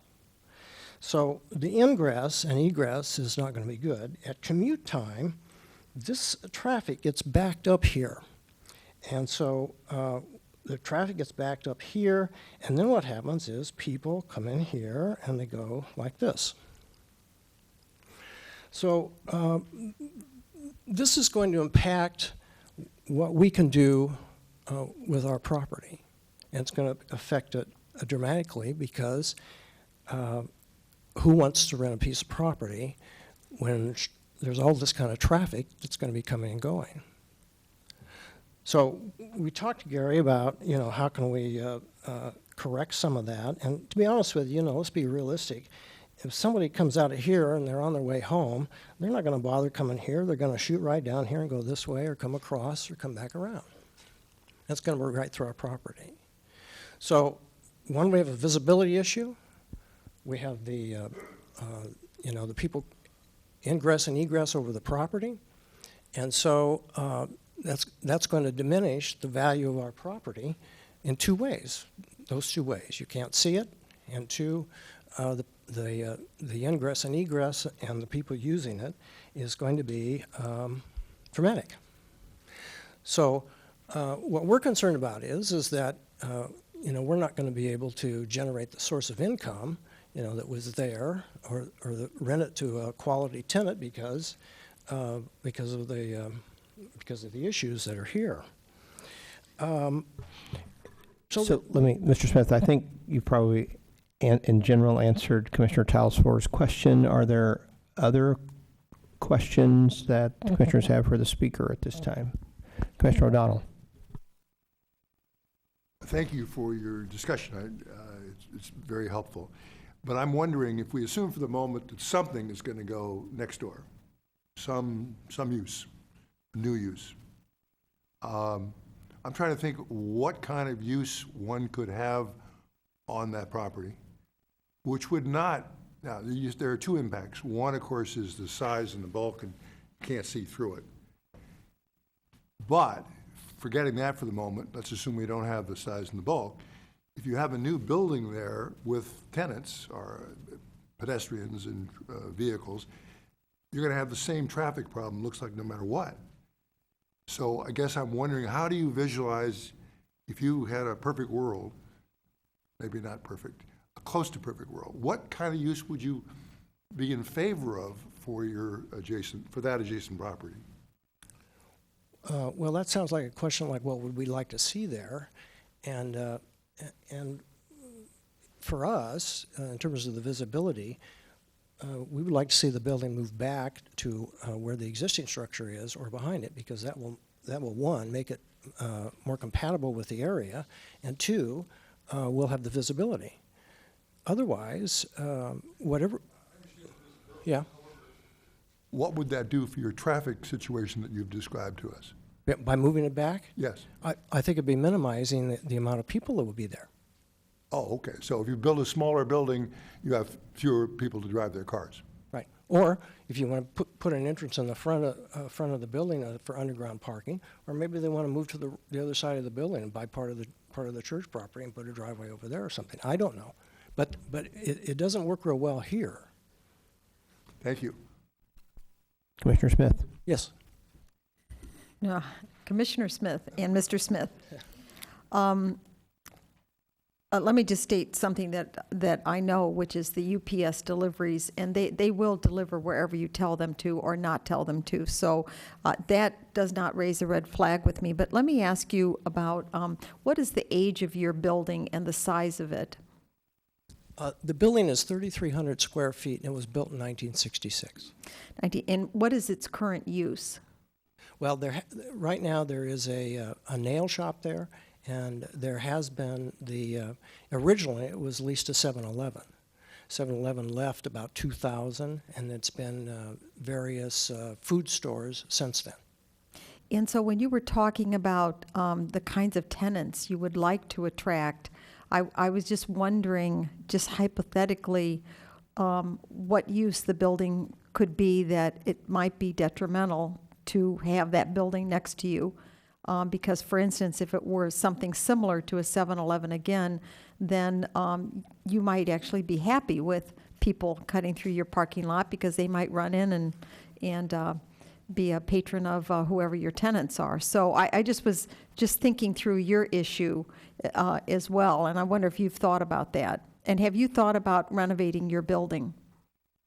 Well, we did some renovating to it about 4 years ago. We changed the structure and everything, and yes, we've had some national tenants take a look at the building, and so we are working towards having somebody go in there who would. We had a paint store that was interested. We've had several interested people, but we have not come to an agreement yet. So if there is a food store that wants to go back in there, the issue with the food store is that they need to have parking as well, coming and going, and if they have deliveries, the only place they're going to be able to make deliveries is in the parking lot.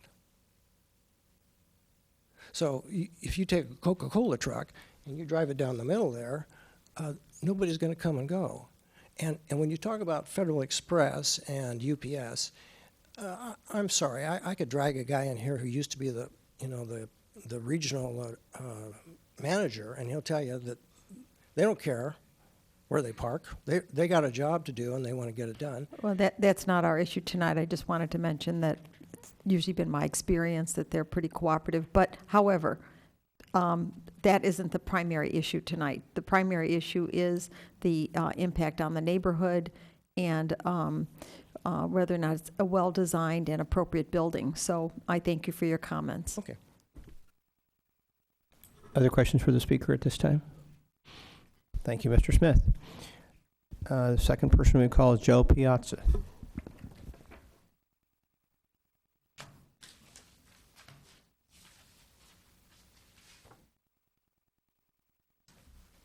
Hi, my name is Joe Piazza. I live on Inglewood Avenue in Los Gatos, and I'm just here in support of this building.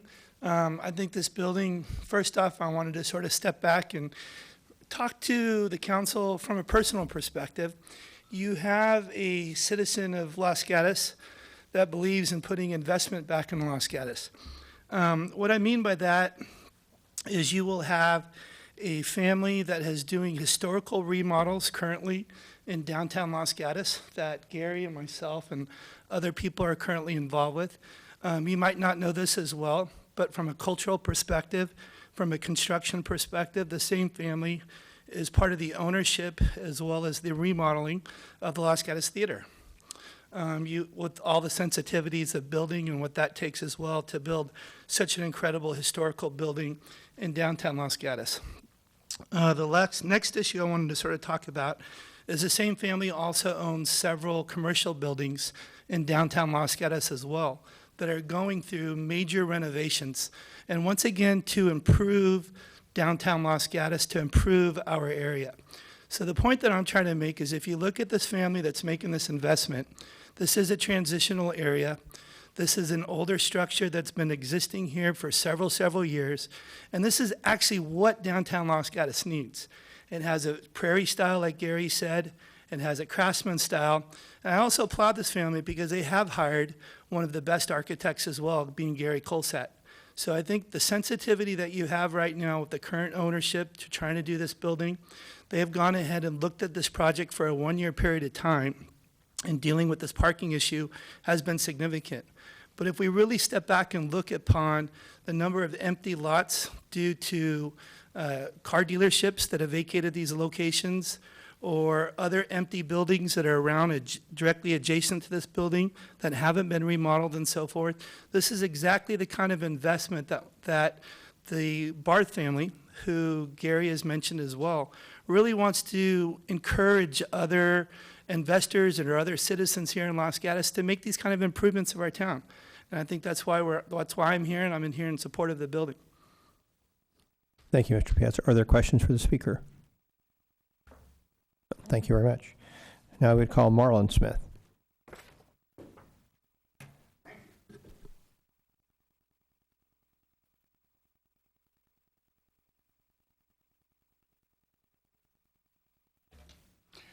I'd like to give a little perspective, but first, I would like you to know that I do appreciate and commend you commissioners for all the time and effort and consternation and et cetera that you have to go through for these kinds of things.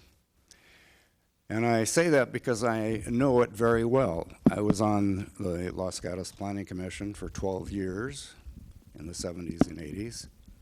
So I think I have a perspective here that I'd just like to share that hasn't happened in this project.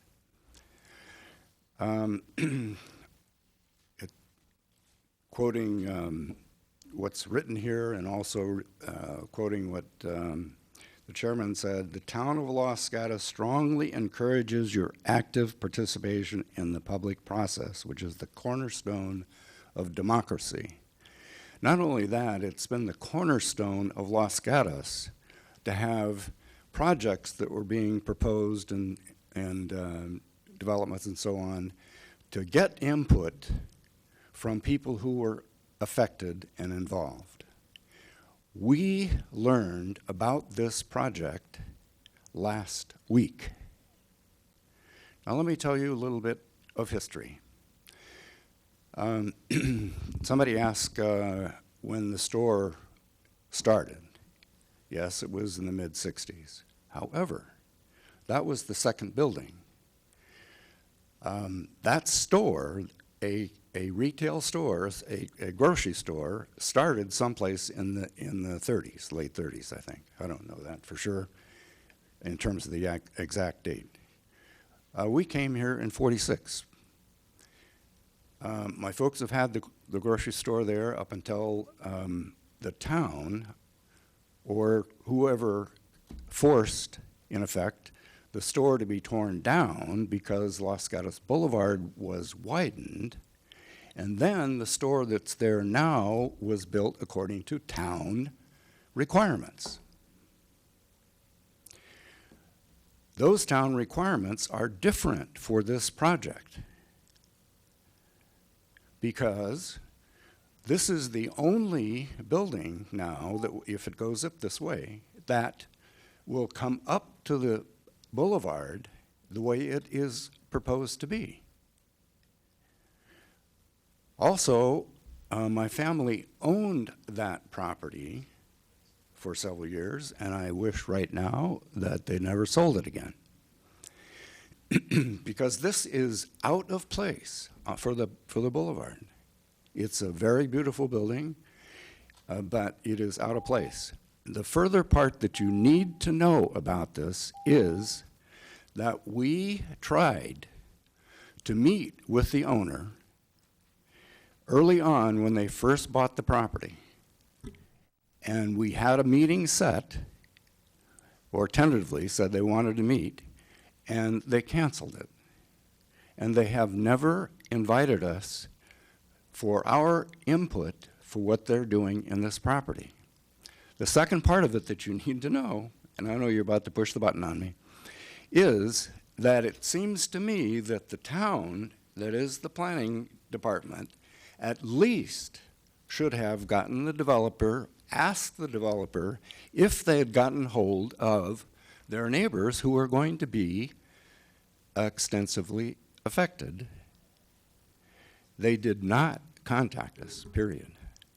We finally learned about this last week, and came before the town to the planning department and found out that the process had gone on. And then Gary did reach out to us. He met with us, and he was very helpful, very cordial, very professional, and went through the project with us, and we appreciated that a lot. And we also learned that day that the Site and Architecture Committee met, I think he said in April, May or April, somewhere back in there. We did not get a notice of that.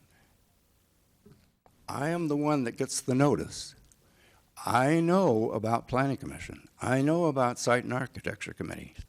I would not have turned my eye a different way for that. So this project is just out of place, and it is very unfortunate for the town of Los Gatos for the intent and the striving in the past that I am personally aware of to get input from the neighborhood about a project. This did not happen here. Thank you. Are there questions for the speaker? No questions. We'd call Doug Nunes next. Hello, thank you for having me. My name is Doug Nunes. I'm from Calvary Church of Los Gatos. I'm the director and pastor of all the recovery ministries there. I came tonight in favor of the building, is that, and also when you talked about communication earlier in building, they've communicated with us from the day they bought the building from us and been very informative and really worked with us on to make sure that we preserve the House of Hope, which is next door, which is for the community. Have talked to us about all their plans. The first plan that they sent over, they talked with us, and we really liked the look of the second building. And they told us their frustrations of the design and everything, but we just came here, I came here to speak to support it. They've been very communicated with us as far as they want to make sure they don't interrupt anything that we're doing with the community or any of our plans at Calvary Church. Again, very communicative. We've offered to help them during different stages with the use of our back parking lot, as long as it's not a Sunday or Wednesday night when we have a big event in some of the building stages and so forth. So I think with the communication they've had with us and the way that it all started, usually if you start off with a neighbor like that, it usually ends pretty well too. So we're happy to have them, and we'd be happy to have the building if you guys allow it. Thank you. Hold on, Mr. Nunes. Mr. Nunes. Yes, sir. We have questions for you. Oh, okay. Commissioner Smith. I just want to make sure that I understood you. Mm-hmm. So Calvary Church would make available their back parking lot for either construction workers, vehicles, or construction equipment, as long as it did not interfere. I just want to make sure I'm understanding you correctly. Yeah, I would, so I should be careful of that. I wouldn't make that decision alone, but in the past so far, we had some stuff to do there, and as they were doing it, we've already allowed them to use that space. And we do that regularly with neighbors, with parking and stuff like that anyway, as long as it doesn't interfere. So I couldn't say that for Calvary Church as a whole, but it has been discussed. We just don't have any schedule for it yet. All right, thank you. You bet. Commissioner O'Donnell. I'm curious, did you receive a written notice for this evening or for the April event?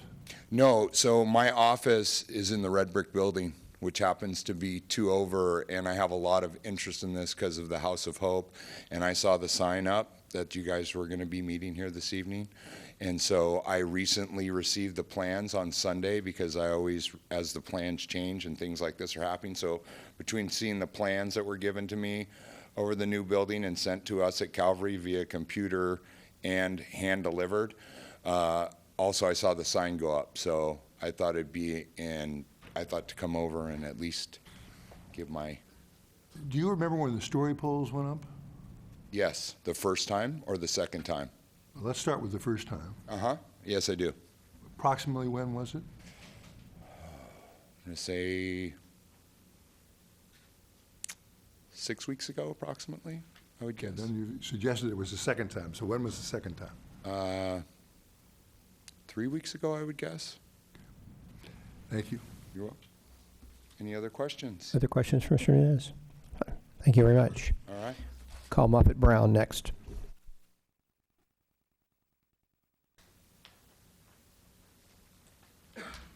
Hi, my name is Muffet Brown. I live at 16345 Los Gatos Boulevard, which is, I'm in the townhouses across the street, approximately, just over and across the street from this planned development.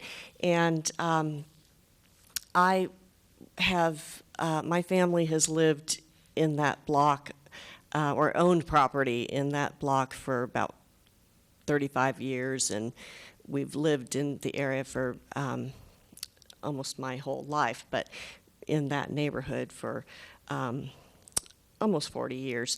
And I now own the townhouse that I live in. And I wanted to thank the applicants for changing the architectural design to make it look more like prairie-style craftsman, because I think that's a big improvement in compatibility with our neighborhood.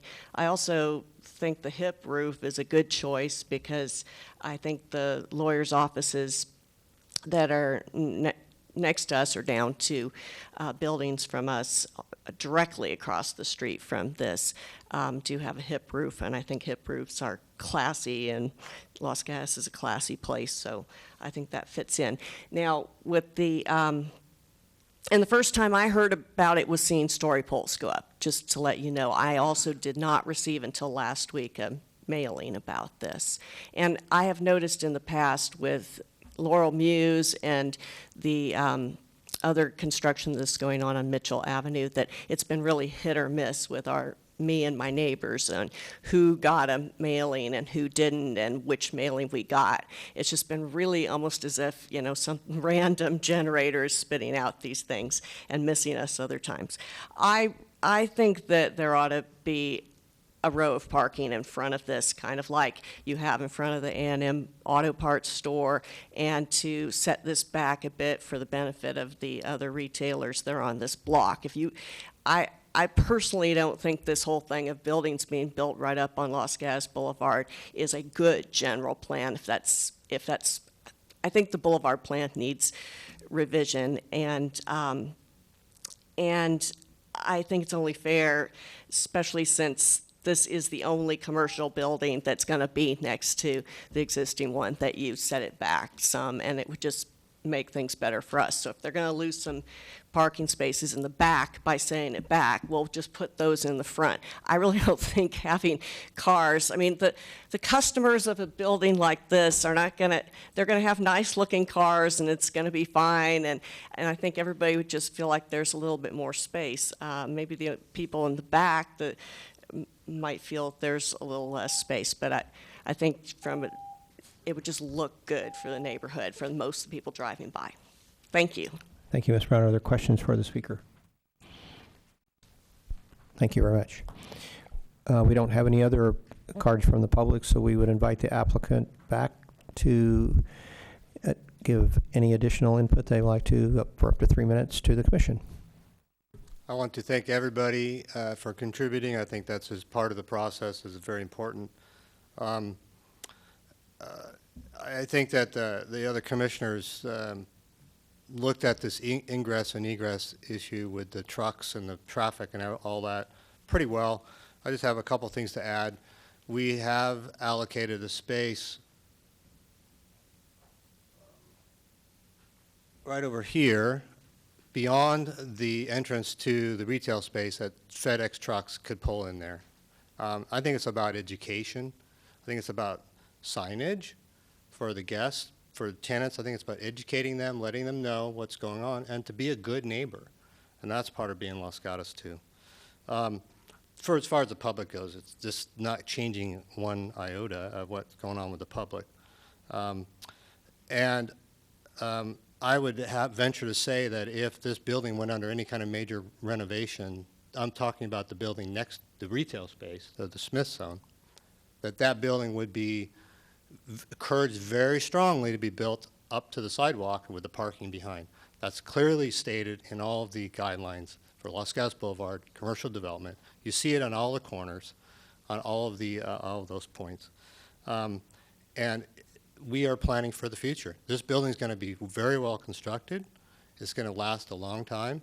And hopefully, people will support that as it follows the guidelines in the plan. Eventually, Los Gatos Boulevard will change in a dramatic way for the better. Thank you, Mr. Colsett. Thank you. Commissioner Smith.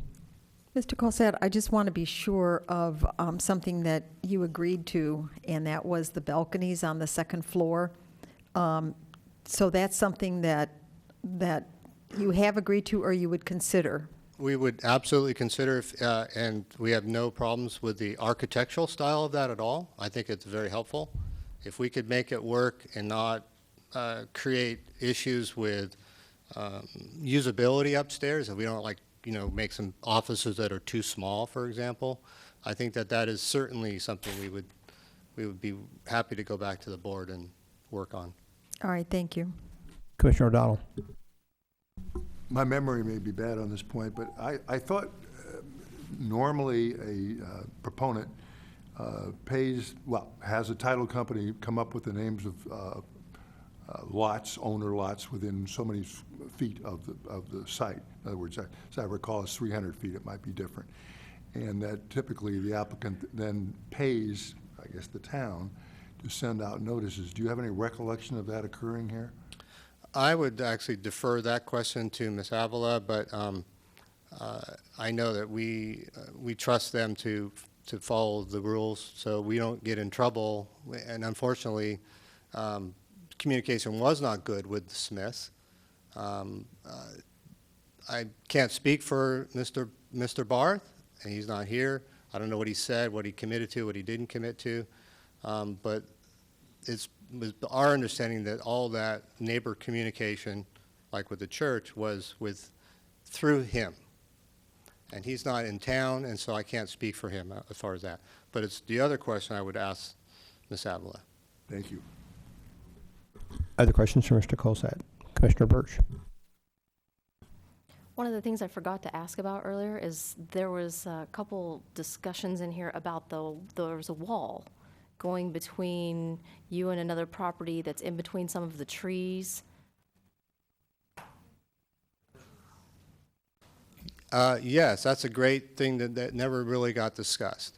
Yeah, could you expand on what that's going to look like, what the materials are used? How are you protecting the trees? It sounded like there was two options. One was a continual wall, one was between the trees. This has been an issue that we've been struggling with, both staff and us, how to resolve this. The code says when you have a commercial building next to a residential zoned property, you're supposed to, or you shall, put up a 6-foot-tall masonry wall. Okay? This is black and white. If we do that, we kill 5 oak trees. I'm not going to propose that, okay? We propose a solution that was, as Ms. Avila points out in the report, that staff felt that it was to meet the intent of the rule was to provide screenage and solid screenage and something that's non-combustible. So working with our landscape architect, we came up with a way to zigzag the fence around these 3 or 4 trees with a different material that could be very lightweight and span from post to post. And we proposed a steel fence. And that would get covered with vines, but it would be a solid fence. And it was just our way of working to make everything, try to get this win-win without putting us in, we're really between a rock and a tree, You take the trees out, I don't think you guys would approve that.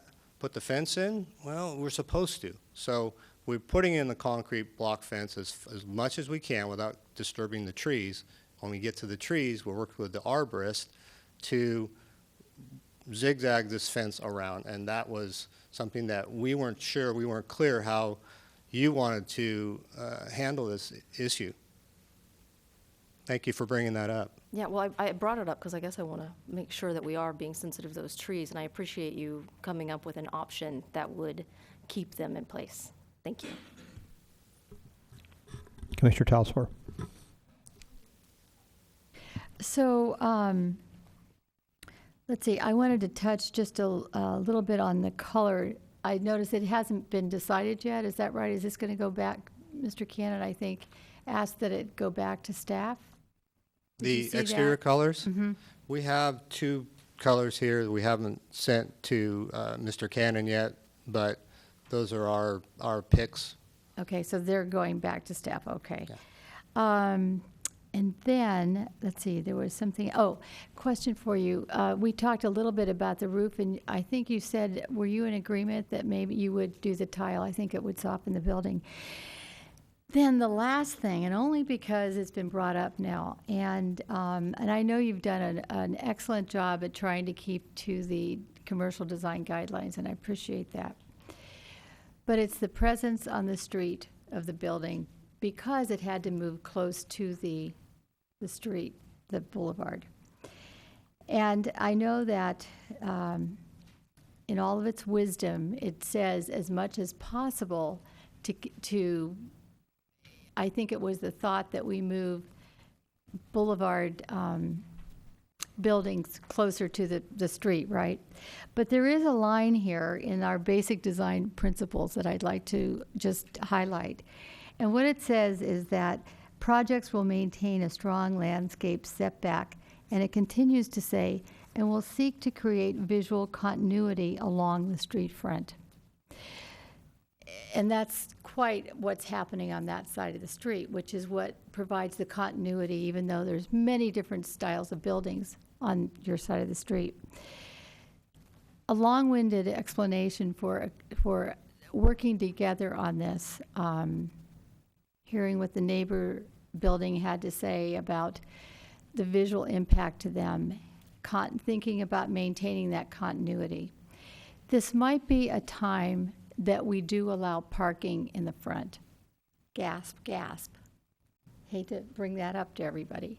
But this might be a time that we could modify that. Is that something you could work with? I have no idea. I just wanted to broach the question with you. Well, just I to don't remind know what everybody. that would do. This is from the Los Gatos Boulevard plan, and what's arrowed, parking lots should be located behind or to the sides of the buildings. Ultimately, it's up to you to decide if we should follow the guidelines or not. We have the direction to follow the guidelines. If we were to venture off of that, we might encounter other resistance from other commissioners. Maybe you would prefer that, but other commissioners might, or other architectural consultants and staff. But let me finish. We have taken a look at a design that would move the building back and put parking in front. It certainly is another major redesign for us, okay? I know you don't really care about that, but it does complicate the structure, the parking pattern quite a bit. It really does. The reason I asked the question is not because I feel one way or another. I just was bringing it up as another solution, another way to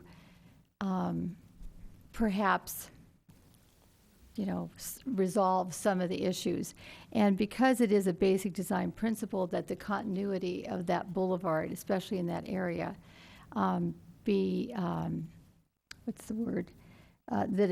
that's maintained, seeking it to create a continuity there.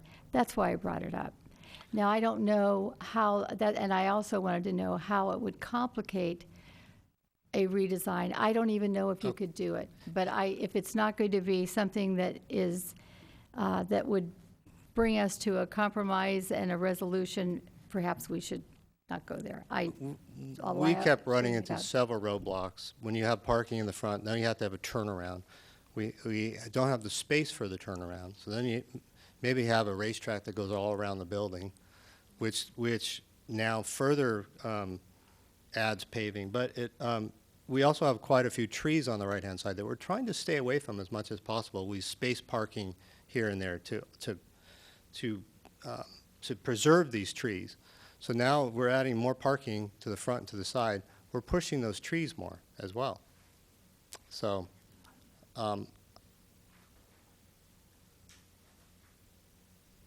we think this is a better design. Commissioner Smith. Mr. Colsott, I just want to take that idea of the front parking and just set it aside just for a moment, but ask the question about the ingress, egress. As I looked at the plan, I didn't see how Mr. Smith's property was going to be, the problem of cut-through was going to be alleviated. It wouldn't matter whether you had the parking in the front or the parking in the back, because you have the easement.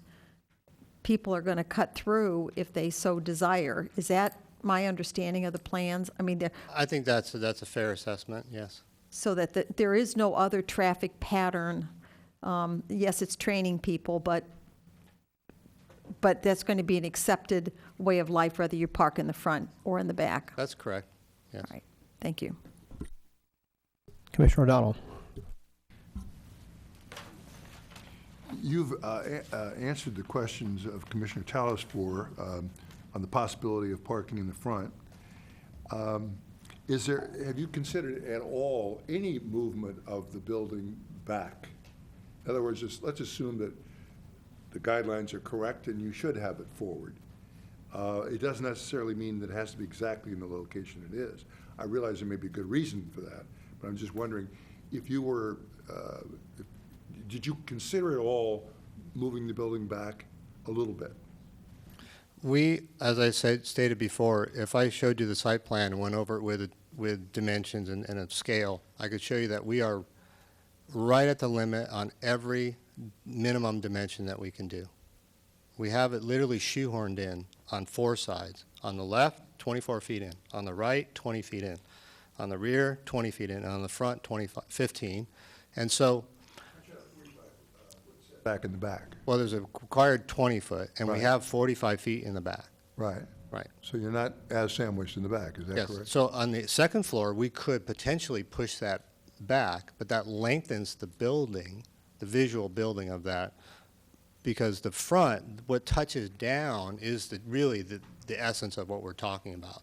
It's not really the upstairs allocation and massing, it's really the lower floor that touches ground. That if you push that back 20, 25 feet, we've studied it 18 million times. We just lose parking spaces. I'm not following why you could push the Okay. top but not the bottom back.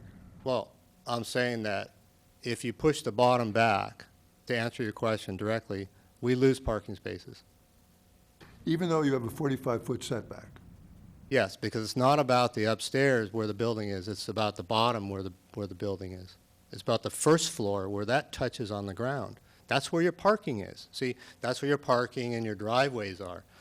Okay, I don't want to beat a dead horse. I guess Okay. if you take the building exactly as you've designed it, so with the same number of parking spaces on the first floor, and you move it back, at what point do you run into your problem? That is, not losing any parking spaces on the first floor, but you will lose spaces behind it. And so I'm prepared to believe that. I'm just trying to visualize it.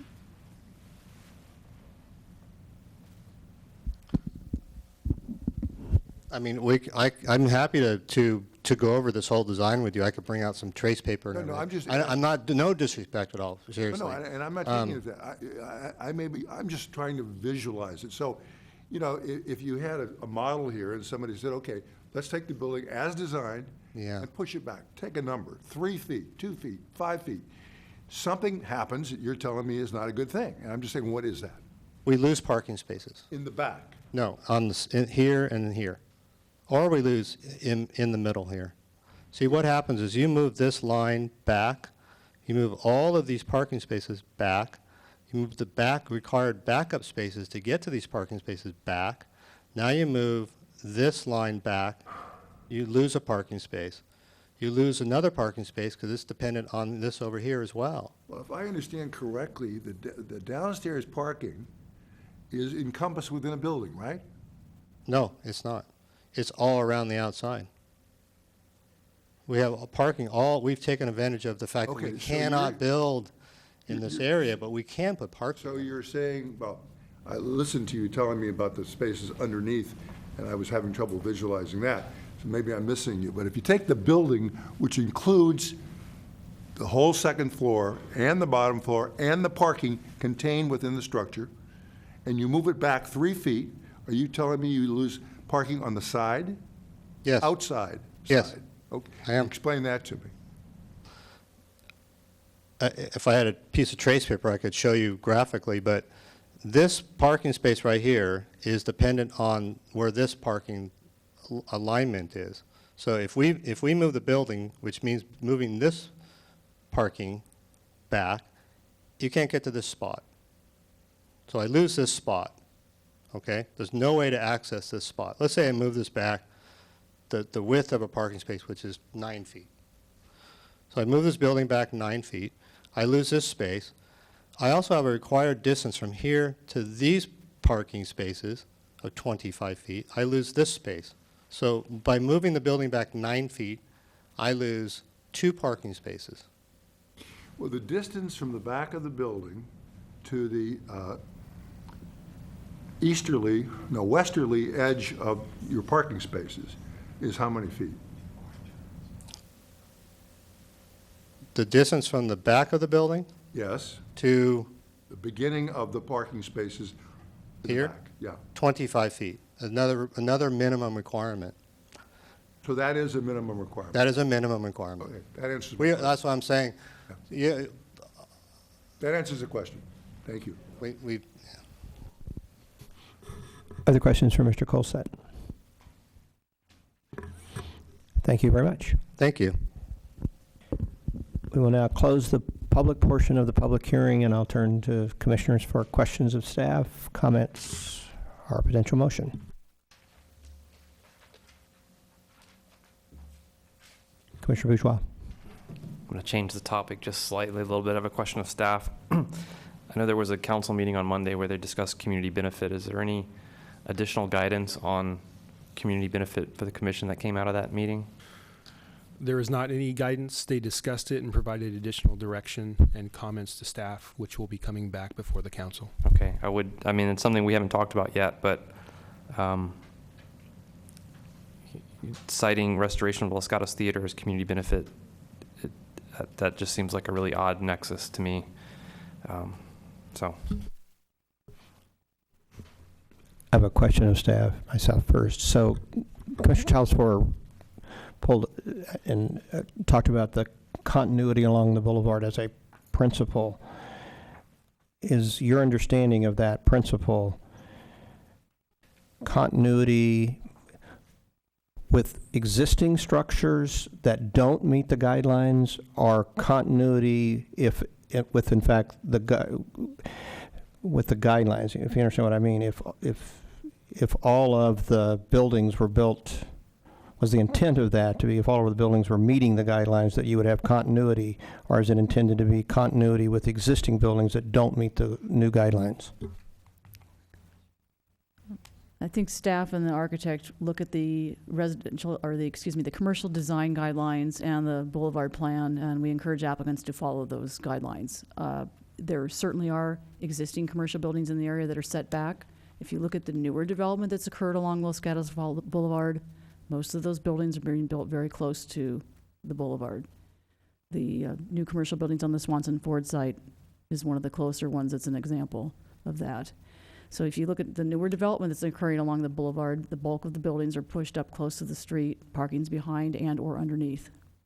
So that has been the trend, that has been the way newer commercial development's been occurring. The consulting architect did not actually take any exception to the placement of the building. So that wasn't an issue that came up in our conversation about the site layout and the design. To add on a little bit from the continuity perspective, I think you have it's a timing issue, right? We have these commercial design guidelines that have been recently adopted. We have existing commercial structures that were built decades or more before when things were done differently. the direction from the guidelines is to pull those buildings forward to create more of a pedestrian connection with those buildings instead of having seas of parking along the boulevard. So that continuity is one piece. The continuity Ms. Talasfor speaks about is kind of trying to fit into the fabric of the existing neighborhood. Should this adjacent property or as additional properties come forward, staff, because the commercial design guidelines ask buildings to be pulled forward, we will continue to provide that direction to applicants, and the commission is free to interpret that on both those continuity aspects the way they see fit. But as Ms. Avila pointed out, most of the newer buildings are pulling the buildings closer to the street. Swanson Ford, there was a discussion with the Gateway project that's getting ready to be under construction, which a portion of that was pulled forward along the Gateway, Los Gatos Boulevard frontage. So those are things that the commission will need to weigh in making their decision.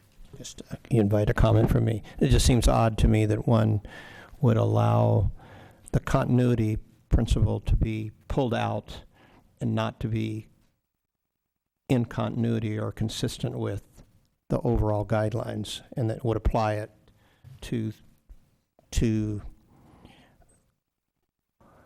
properties which will eventually be changed, presumably. But that's just Commissioner O'Donnell. I have two questions that are actually connected. Number one, can you let me know, was a notice sent out to neighbors of the proposal? Absolutely. The notice lists are prepared by staff, not by the applicant. We use county records, and we send notices to property owners, and when the property owner does not reside on the premises, we send it to occupant. If it is a commercial building, we send it to all tenants. If we don't, the property owner who receives a tax bill, you would send it to the same address? We use we use county assessor's records. We use what we call MetroScan. So we're getting that information from the county assessor's office. So, and we tend to send it to occupant because we've had a lot of issues with people moving, and then you get the wrong name and it gets sent back. So we typically put occupant even for residents and tenants, and then when it's an absentee owner, it goes to them as well.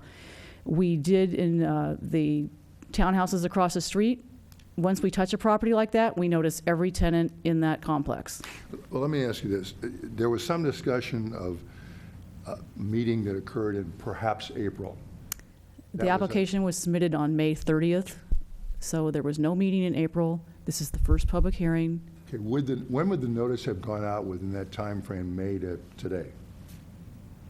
Public notices for public hearings go out about 2 weeks before the hearing. The written mailed notices go out about 2 weeks before the meeting date.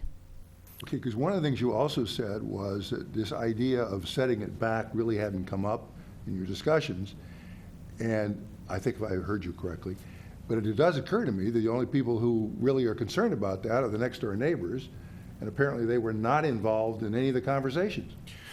Just to clarify, we don't send out public notices to everyone when an application is submitted. Right. There's a lot of technical review where this architectural review that you're speaking about, I believe, occurs. We don't send notice to neighbors on that. The first time is when it comes before for a public hearing. I'm not criticizing anybody, but it does occur to me if somebody says, we didn't discuss this, the reason it appears that you didn't discuss it is nobody thought about it.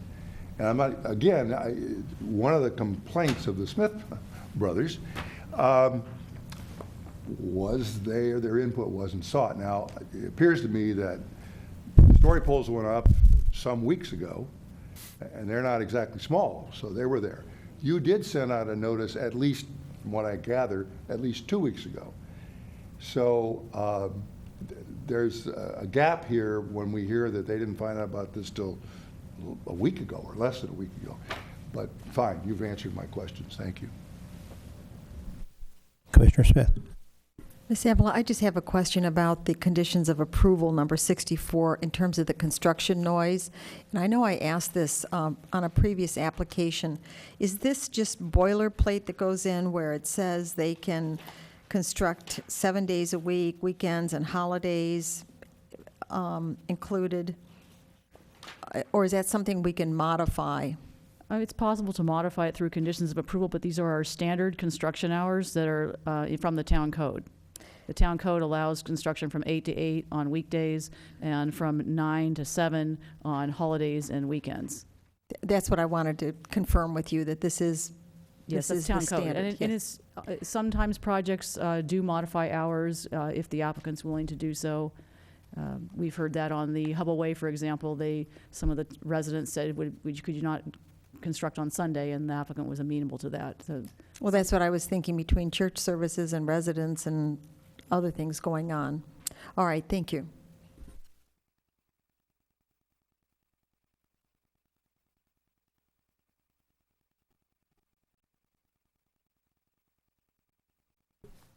Other questions for staff? Comments?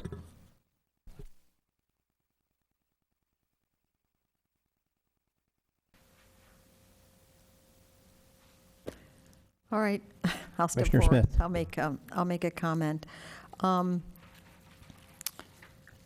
think it's a conundrum about the ingress egress, and I don't think that it is solvable at this point in time. It may be if the neighboring property is rehabilitated in some way, but at this date, I don't see that we can, from the podium, fix the ingress egress problem.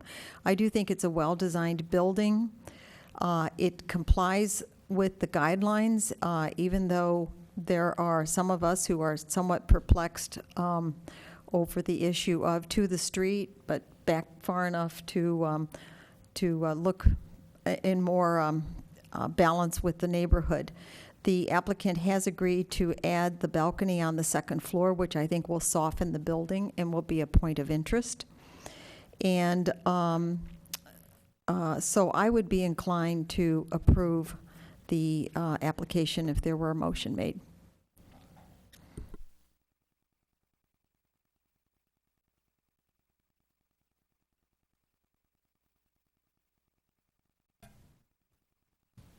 That sounded like a preamble to a motion to me.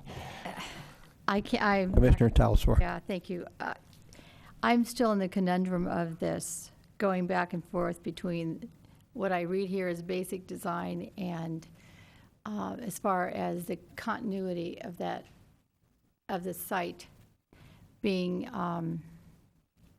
well, all those buildings are set back that far.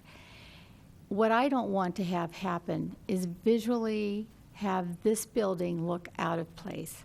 And I'm very concerned about that. And I'm sorry that that wasn't discussed, because it does have visual impact. I'm not talking about, I mean, I'm not even commenting on the architecture at all. It's a fine building. But I just don't want it to look out of place. And I don't think some of the landscaping is going to help enough. So if I had my wish, I would ask that possibly it could be looked at as a redesign where I would encourage some parking in the front. I think this is an appropriate time for that. That being said, I don't think that anyone on the applicant's team would go along with that. So that's why I cannot make the motion. But that's what I'm struggling with. Oh, but I did appreciate the fact that in the motion, whoever makes it, that there will be a tile roof. Thank you.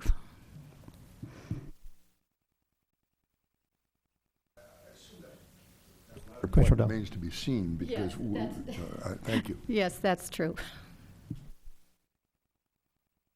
Commissioner Birch. Okay, I will make a crack at this. You can feel really honored. This is my first time. I'm going to make a motion to approve architectural and site application S13-050 and conditional use permit application U-13-020 at 16268 Los Gatos Boulevard, requesting approval of a conditional use permit and architectural and site application for construction of a new office building on property zoned C1. I base my motion on the findings. I assume I'm doing this right? As required by Section 15303 of the state environmental guidelines as adopted by the town that this project is categorically exempt, as required by Section 29.20.190 of the Town Code for granting a conditional use permit, that the project complies with the commercial design guidelines, and as required by the town's traffic policy for community benefit. I am going to ask that a few design modifications that we asked in this meeting would be included in this motion, such as the change of the roof to a tile, the addition of the balconies on the front second story, that you do use materials to save the trees where you're installing the wall between the residentially zoned property. And I am just going to ask for Commissioner Talasfori that you please at least review the ability of some minimal parking up front to step it back a little bit. We have a motion by Commissioner Birch. Do we have a second? Commissioner Sayoc. Before I second, I do have a request of the maker of the motion. One of the issues I'd like to include as part of the construction management plan is that notification be noticed to the neighbors, I guess that's redundant, and including Fisher as well as Van Meter, and that the heavy construction traffic, that if that can be deferred to 8:30 or later during the, I think we were talking about foundation being the heaviest, recognizing that 8 o'clock is a peak hour for commuters to get to the school, and that would just create havoc for all those that live in town. Presumably that would involve modifications to condition 65. Correct. And And so, also, based on your earlier comment, I was going to ask you if you had also talked about communication at a so there's condition 47 is about pre-construction meetings. So would you want to modify that one to provide for the or suggest providing that one to provide for the kind of communication that you had alluded to earlier? correct. So the most important is the notification as well as the heavy construction traffic. And I'd like to just, for the record, Commissioner Birch's motion also included the considerations, which are the next bullet below the ones you were going through for architecture and site applications.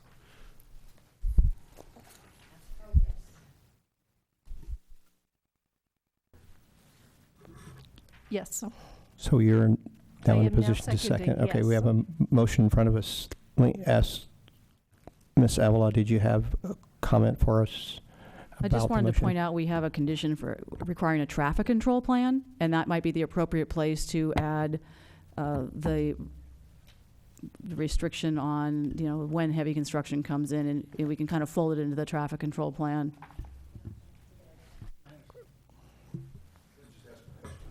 Absolutely. Seconder, there was a suggestion that some consideration be given not to have construction on Sundays, as I recall. Would the maker of the motion entertain a request to include that in the motion? Yes, I think that's an excellent idea. And the seconder? Yes. Thank you. Commissioner Bourgeois. So part of the motion was to have them consider placing some parking up front and pushing the building back. And that was just kind of added in at the end. And I don't know what that means. Like, because if they're going to do that, I think we need to see it again.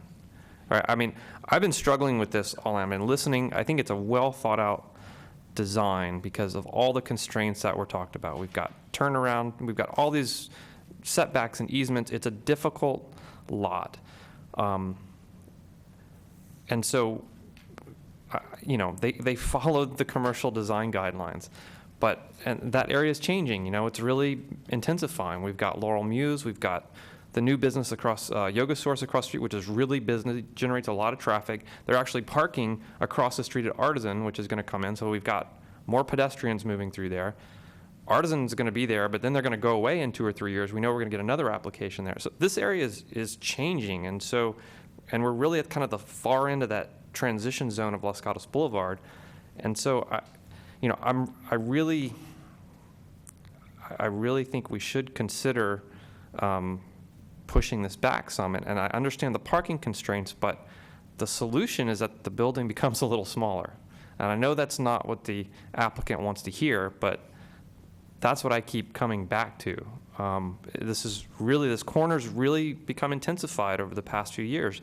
And maybe this is we're talking about continuity of the streetscape. This is a changing streetscape, and the Los Gatos Boulevard Plan, the commercial design guidelines, has a vision for it, and it's going to be painful in transition. We all get that, but maybe there's something unique about this because of the church and all the open space associated with the church. This is a really, really challenging lot, and I've been kind of silent because I've been struggling with all of this all night. And so that addition to your motion was just kind of thrown in there, and I don't know what the process is to evaluate that. And if it's just, hey, consider it, and then we'll let staff approve it, I don't know that I could support that. So I want to understand the intent behind that. Based on my experience, by code, you have to have a particular amount of space for turnaround. Unless you are going to put a substantial amount of space in front of that building, parking is going to be very difficult just based on code requirements. However, I have seen buildings do things where rather than it be a complete turnaround area, they are able to create a small, I don't know what would you call it. It's not a parking space, but it's a space off the parking lot that bumps out a little bit that people are able to use.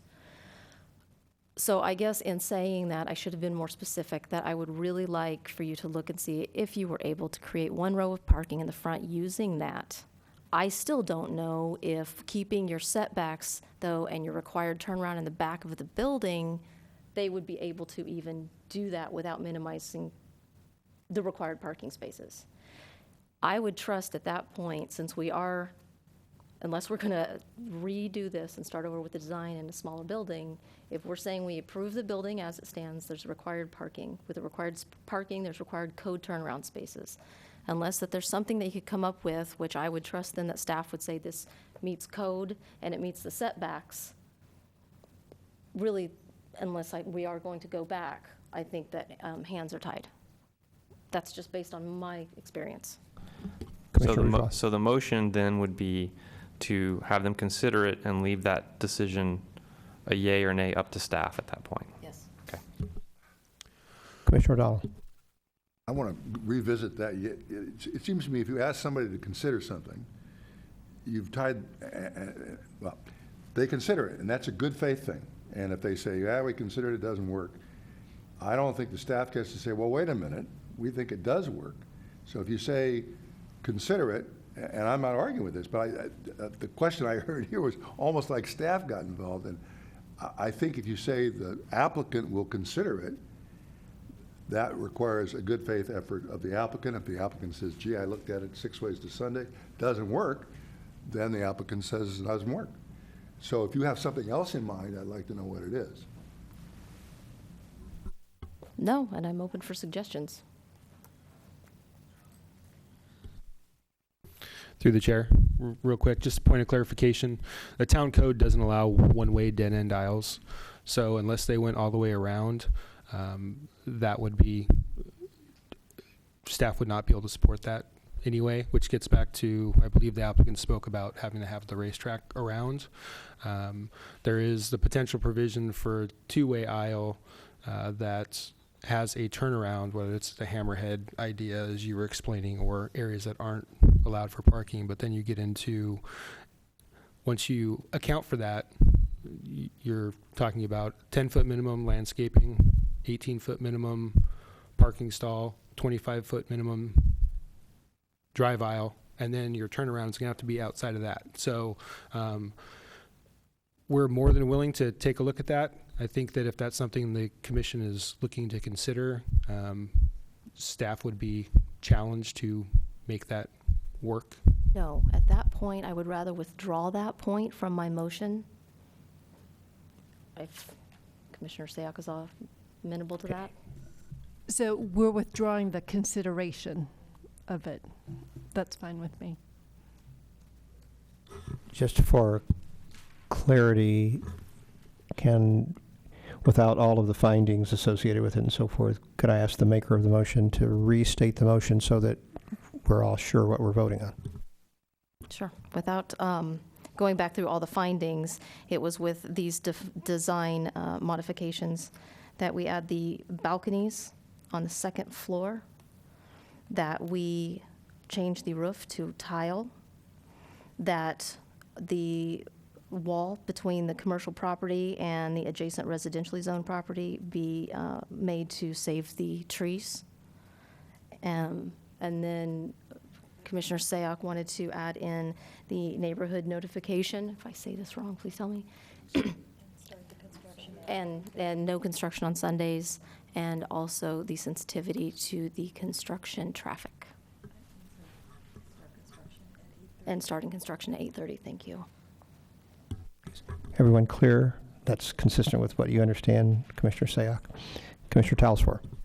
Commissioner Birch, can I ask, when you said to add the balconies, was that when you suggested to move the second story back? So that's clear. That's understood by the, didn't mean to add balcony. Okay, thank you.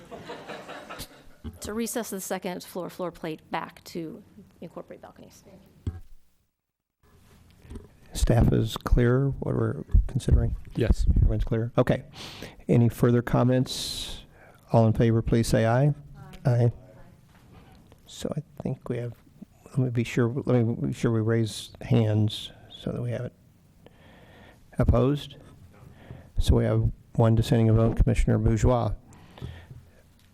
The motion carries as drafted. Are there appeal rights, Mr. Paulson? There are. Anyone who's not satisfied with the decision of the Planning Commission can appeal that decision to the Town Council. The forms are available in the Town Clerk's office. The appeal must be filed within 10 days, and there is a fee for filing the appeal. Thank you, Mr. Paulson. We're going to take a quick 5-minute break before we move to the next issue.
We'll reopen the meeting of the Los Gatos Planning Commission for October 23rd. The next item on our agenda is a public hearing considering conditional use permit application U-13-015, which is requesting approval to modify an existing CUP at an existing restaurant, Palacios, which has a full liquor service license and outdoor seating, to increase the permitted outdoor seating at its location at 115 North Santa Cruz Avenue on property which is Zone C2 LHP. May I have a show of hands of commissioners who have visited the site? Everyone has. Are there any disclosures with respect to this particular item? Seeing none, Ms. Mosley, may we have a brief staff report? Yes. The application is to modify the conditional use permit for an existing restaurant with a separate bar and full liquor service. The applicant is requesting to locate 14 of their total permitted seats in an additional outdoor patio located to the north side of the structure. The seats will be relocated from the existing seating within the restaurant and may be relocated indoors during the winter or rainy seasons as needed. In addition, the applicant is requesting to place seats for waiting patrons on the front porch, which is not currently permitted under the existing CUP. The applicant has spoken with the adjacent residential neighbors regarding any noise concerns they may have, and he would be able to fill you in on that discussion. There are no other changes that are proposed as part of this application. We are here if you have any questions. Thank you, Ms. Mosley. Other questions for staff? Commissioner O'Donnell. I have a couple of questions on the Exhibit 3, recommended conditions of approval. The first one relates to paragraph 3, which says maximum hours of operation for the outside seating area shall be the same, except that alcohol service shall not go past 11 Sunday through Thursday. So I assume that means that the Friday and Saturday it can go to 1 o'clock in the morning? That verbiage is from the existing CUP. If you would like to revisit that language, that is how that would be interpreted. Okay, and that's the outside seating area? Correct. Okay, yes, I might want to revisit that. So that would apply to the new proposed seating as well. Okay, and then the number of seats. In paragraph 4, you say the total shall not exceed 159, which I guess, as I understand it, is the now existing limit, assuming for the moment there was a second floor that was used, which there is not. Or is it used? It was never converted to office, so it is currently used as dining area. Maybe not as frequently as the downstairs, but it is still a dining area. Because what happens, I guess, is if you give 58 eating spaces outside, and you take the first floor, apparently you've got, I don't know, 14 spaces kind of hanging there. So what I'm wondering is, do we know for a fact they used that second floor? The applicant has included a proposed seating plan for the indoor, the outdoor, and the upstairs. And it reflects fewer seats than 158, their maximum. 59, 159. Okay, so I was worried that we were going to have 14 seats just hanging there, so the next time they came in, they'd say, we're prepared to take 14 more out of the building and put them out in the patio. But you're satisfied they do use arguably they do use the 14 upstairs? The current plan, I believe, shows 16 seats and more of like a family or larger entertainment area for a group, as it's currently shown on their proposed plan. So if they you do don't the seat math, up there all then, that frequently, as I understand it. Okay, if you do the math then, and you add 16 to whatever, do you remember the numbers? I mean, if you had 16, I think that'd be, when you total the numbers. Let's take the new, if we approve tonight, the new total outdoor seating is how many seats? 58, okay. And then how many are on the first floor? 76? The first floor shows 76 seats, and the second floor 16. So that's 134, is that right? My math is 130, well, 6 and 8 are 14, as I recall. If it's 58 and 76, is that what you said? I get 134, maybe my math is bad. I'm just wondering, And the 16 upstairs. okay. Well, then that still doesn't add up right. 6, 10, that's 150, so there are 9 spaces somewhere. They're underutilizing their seating, is I think Miss Mosley's. Correct. They have a maximum number of seats they are permitted for the site as a whole. That doesn't mean they have to actually provide all those seats. They just can't provide any more. May I ask another question consistent with that? The seating on the drawing for the deck area is 46. The seating for the proposed, the already existing but proposed to be legitimized tonight is 14. 14 and 46 is 60, not 58. So I was confused. Are they proposing to have 60 outdoor seats or 58? Correct. That would be a typo. Thank you. So it would be a total of 60. As I understand it, people can wait on the porch. I'm not exactly sure what that means. Can they, is there going to be a place for people to sit out there? Are they going to have drinks out there?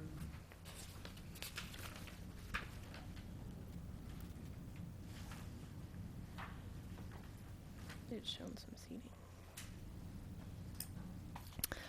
I thought they had shown some seating on their floor plan as far as what type of chairs they would be proposing, but it's not actually on there. So the existing conditional use permit restricts any seats being placed on the patio for waiting patrons. The applicant is proposing to be permitted to place seats for patrons to wait, to provide a more adequate waiting area for their clientele. It wasn't clear to me how many seats were being, that's a fairly small porch, isn't it? I don't know the dimensions. The applicant might be able to speak to that. The plan is not to scale. If you would like to restrict that number, that is in your purview. Well, I'll wait till I hear from the applicant, but yes, I would. We ought to have a number, and we also ought to find out. I'm having trouble visualizing what they're doing on the porch. You can stand there and wait for your seat, or you can sit down and have a drink, or any number of things. So I assume the applicant will tell us what the deal is. Correct. Commissioner Sayoc. Two quick questions for staff. Going back to the porch, I'm on page 3 of the staff report, and the reasoning behind having, the existing CUP does not allow seats on the front porch because of neighborhood concerns at the time. Do you know well, first question is, do we know which neighbors were against that the first time this CUP had come through, and if those same neighbors were the neighbors that the applicant reached out to? I don't have specific names offhand. The properties, the resident that was concerned was to the rear right corner, if you're looking at the front of the property. And I believe they've relocated. So I don't believe, and that is, the applicant has informed staff that they've spoken with those rear neighbors. Okay, and then the second question, has there been any complaints to either the planning department or the police of any noise or any issues with the current establishment? No, not in regards to noise or anything. Okay, thank you. Commissioner Talsfor. So I want to just understand about the porch. There's no maximum load that we know of, the occupancy there? And if No. there were, how could you ever create one, or how would that happen? As far as I'm aware of, occupancy load is based on enclosed space. Somebody from the building department would have to speak to that.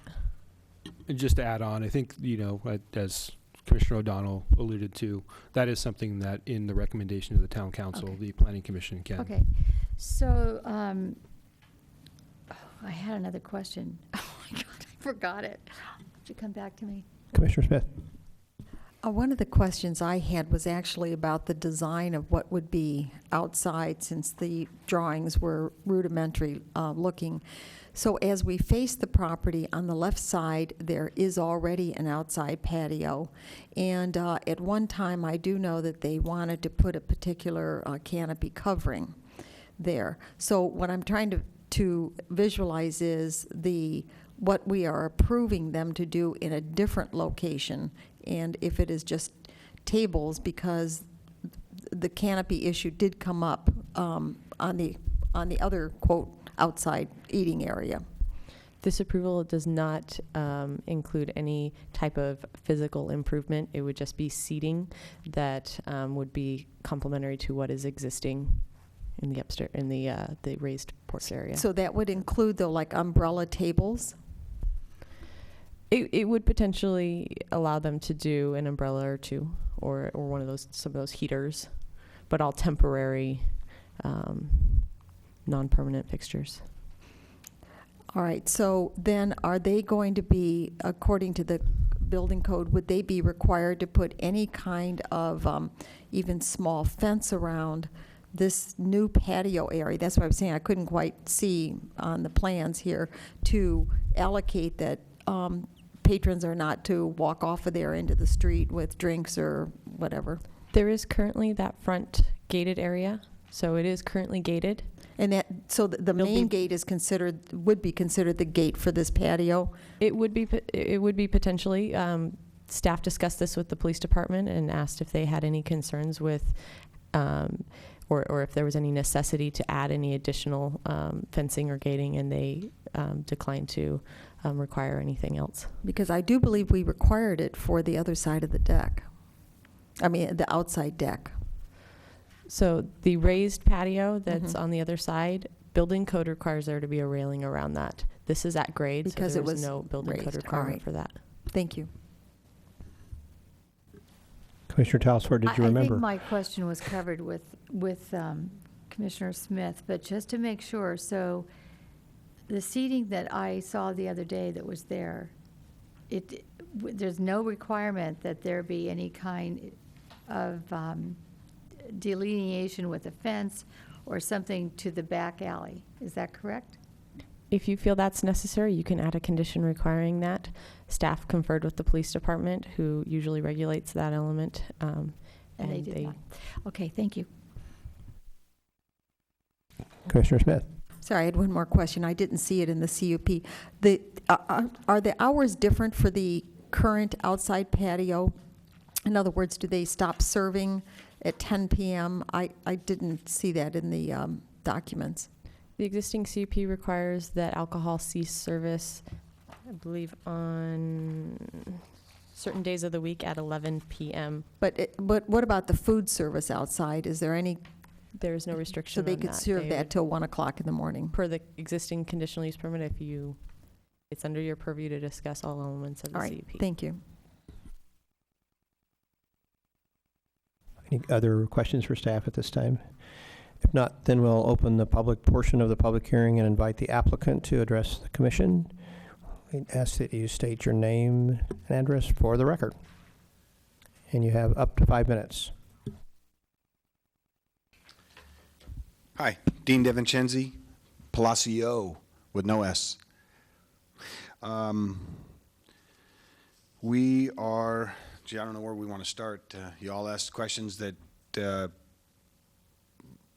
the only thing we want to do is, due to the beauty of the building, which I think we've done a reasonable job at maintaining it, and what we did to the inside, I think is pretty attractive. Everybody that walks by the building, virtually everybody looks at it. If you went by there, then you'll see that people are sitting outside, and that's virtually what everybody wants to do if it's a nice night. Nobody wants to sit inside. People will wait an hour to sit outside. Well, we have tables inside. No, we'll wait for the outside. So we are, in the interest of optimizing our profitability, actually I'd like to make money there, we are trying to put a few tables outside, and in addition to that, on the porch, it would just be a waiting area. And the answer to some of the questions parking doesn't count for the waiting area as far as I know. People aren't eating up there. It's just a nice little perch to be able to sit there. And yes, we would like to serve alcohol there because I would guess most people would like to have a drink while they're waiting for dinner, as long as they're of age. So it's a pretty small area. We're not going to stuff chairs in there. And if you want to put a restriction of 8 seats, fine with us. I don't have a problem with that. We don't have a problem with that. Again, it's just a waiting area for all the people that are waiting to sit outside. So the upstairs is pretty much rendered useless during the summertime. We don't need to seat it. If we do, we can perhaps do a private party, but we limit it to 16. We actually could do a little bit more, but that's by subtraction downstairs. And at this point, we don't even fill up the main dining room, so it's not really an issue as far as the quantity of people that have been in there. Like I said, everybody wants to sit outside, so ask away. Commissioner Smith. One of the questions I had, and yes, the building is beautiful, and as a resident, I very much appreciate all the work that you have done there, as well as the other locations. Thank you. What I wondered was the tunnel effect of the noise late at night, and having lived for many years in the Almond Grove, I understand the sound effect. So I wondered if you had any landscaping plans, again, I couldn't really see them on here, to buffer that alley and that tunnel effect. We do not, and you townspeople have been gracious enough to, we seat out there now. When we originally did it, the conditional use permit didn't say, or it didn't say we couldn't seat out there. So it did say you couldn't seat on the porch. Okay, so we did, and we got a letter, and we were asked to take it down. But and believe me, this is very graciously. We really appreciate it. We were asked to take it down. It was basically November 1st, and it's almost like clockwork. The last 2 years, November 1st is pretty close to when nobody's going to sit outside. So, and we did it again this year. To be real honest with you, there's virtually no noise in the back. It's just not that type of environment. Whenever I leave at night, it's one thing that I clearly try and pay attention to. I don't hear a thing, let alone people talking. Jerry Houston is the guy that bought the parking lot that was back there, and he built his house there, and he doesn't hear anything. The only thing he hears is the garbage being picked up in the morning. And I don't remember, the people that just moved out, which Marnie said was, if you're walking down that walkway, it's just slightly to the right. It was sold by Caldwell Banker, I think. I can't remember. So I have not talked to those new people, but there's really no noise. That area pretty much, we stopped serving 9 o'clock. Outside there, so even on a warm night, it's just nobody's there.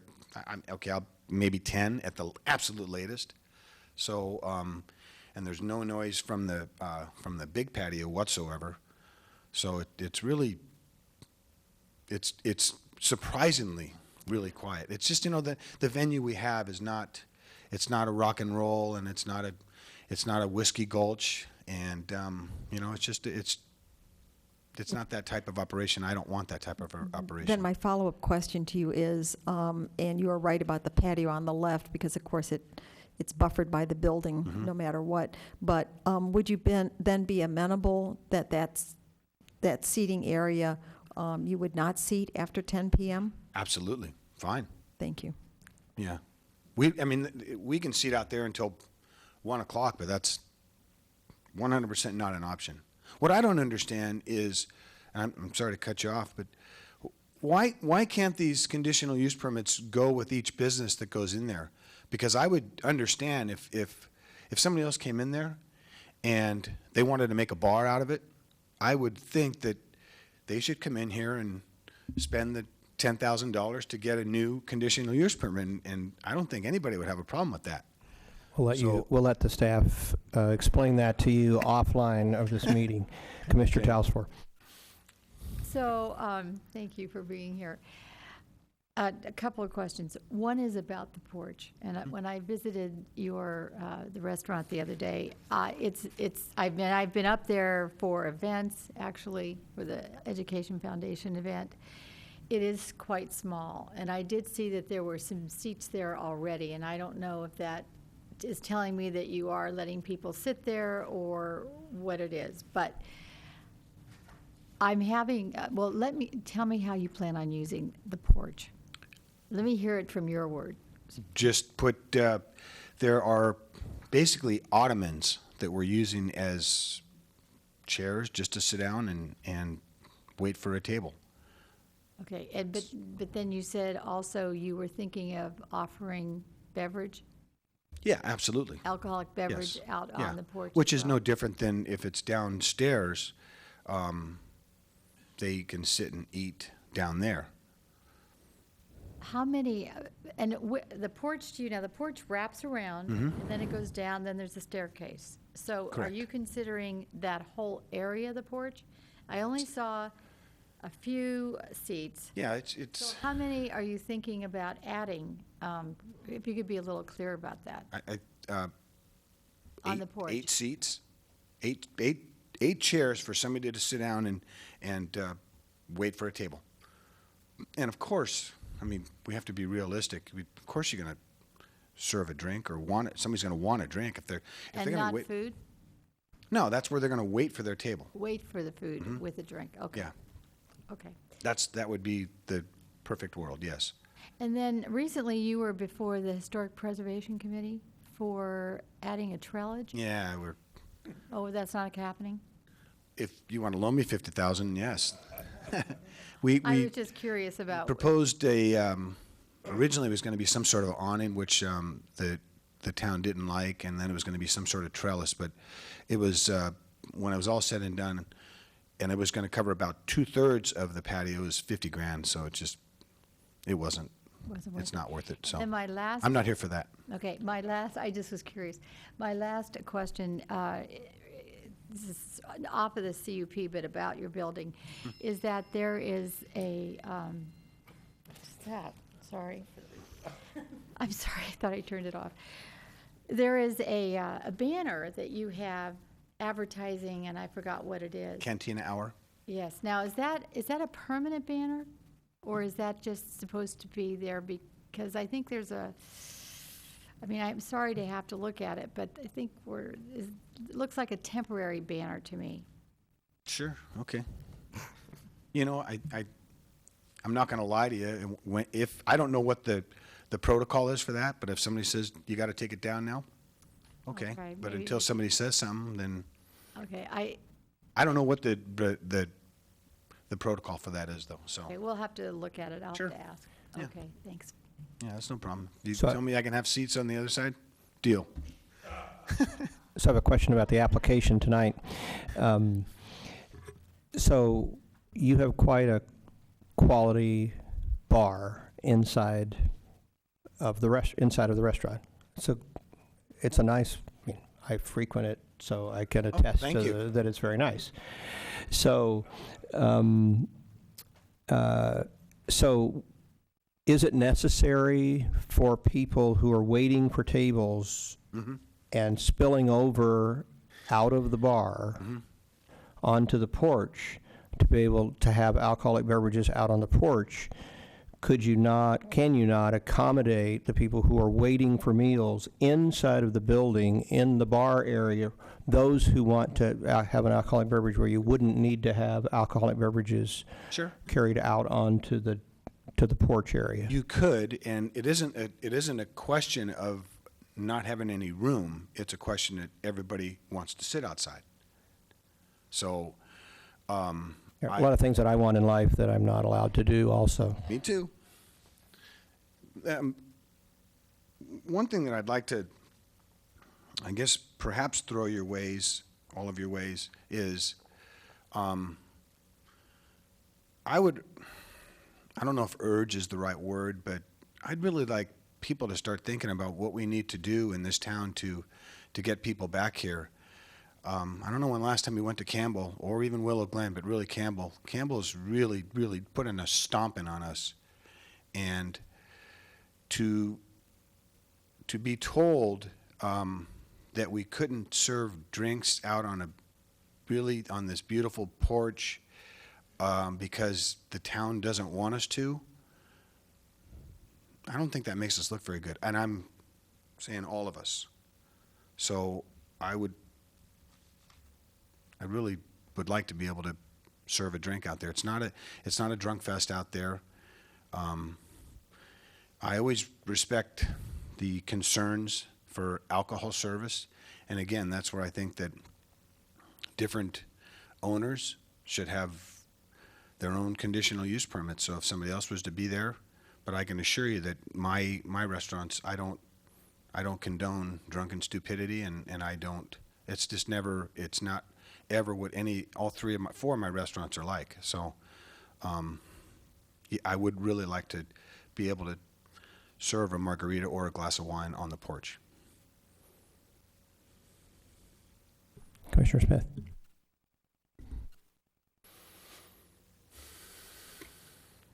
Are there any further questions of the applicant? If not. And one last thing, I'm sorry. It is not about more seating. So we've made that very clear. So, okay. We would typically ask the public if there are members of the public who would like to address Thank us, you for all but your support, I don't think there only have one member of the public who's present. He hasn't indicated an interest in speaking. So I guess we would give you a minute or so if there's any other additional comments that you would like to make to the commission. No, the comment I just made is I'm as a merchant, I'm pretty worried about what's going on in Campbell, and if you walk into the two new places, Opa and Chiano's, their patio is rocking. And on a Thursday, Friday, Saturday night, you don't even drive down Campbell, because if you want to take a left or a right, you got to wait for all the people crossing. And Campbell hasn't been like, my first condo was in Campbell, and it was certainly not like that 30 years ago. So, I mean, I would really like to know what we can do to get people to want to come back to Los Gatos or stay in Los Gatos. So. Thank you very much. Thank you. We will now close the public portion of the public hearing, and I'll turn to fellow commissioners for any additional questions of staff, comments, or motion. Commissioner O'Donnell. I just want to make two comments. One is I'm not particularly concerned about having a drink on the porch, because unlike a lot of places, if you walk down from the porch, you immediately come to seats where people are having a drink. So you got people inside having a drink, people downstairs having a drink. So the fact that somebody has a drink on the porch is sort of, to me, neither here nor there. The other thing is, if I understand the applicant correctly, I was concerned about condition number 5, which is it 5? No, it's, where is the, it's 3. Apparently the applicant is willing to go with 10, as I understand it. So I was concerned because it's kind of very confusing when it says Sunday through Thursday. If I understand the applicant correctly, he's prepared to say the maximum hours of operation for the outside seating area shall be the same, except that alcohol service shall not go past 10. And if I understood him correctly. So that would solve that problem about Sunday through Thursday. So those are my comments. Commissioner Smith.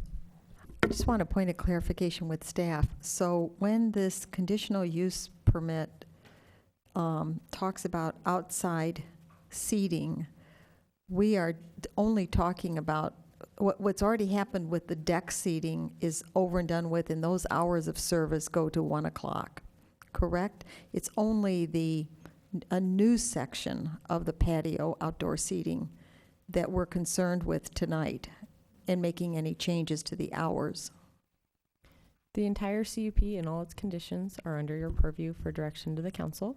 The discussion tonight included restricting the seating of the additional patio area to no later than 10 p.m.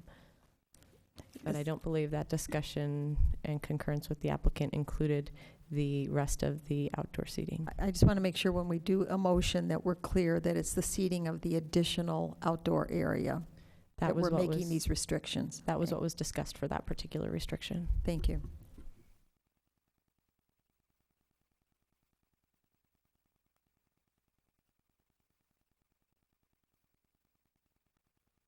Commissioner Bourgeois.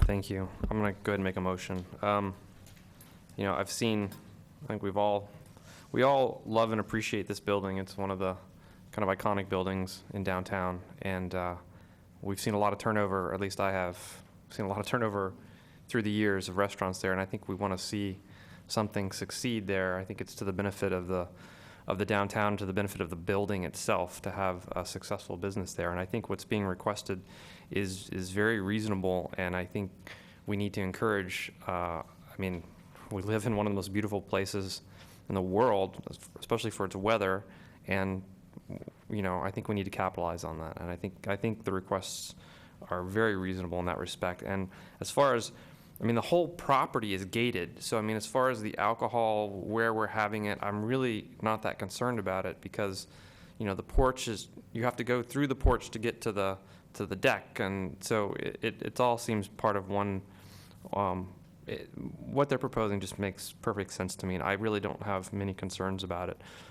So I'm going to go ahead and make a motion to recommend approval of the CUP. That's application number U-13-015 to the Town Council with all of the conditions contained in Exhibit 3. And to do so, I can make the findings that the project is categorically exempt pursuant to Section 15301 of CEQA. I can make the findings in the Town Code for granting approval of the CUP as required by Section 292190 as in Exhibit 2.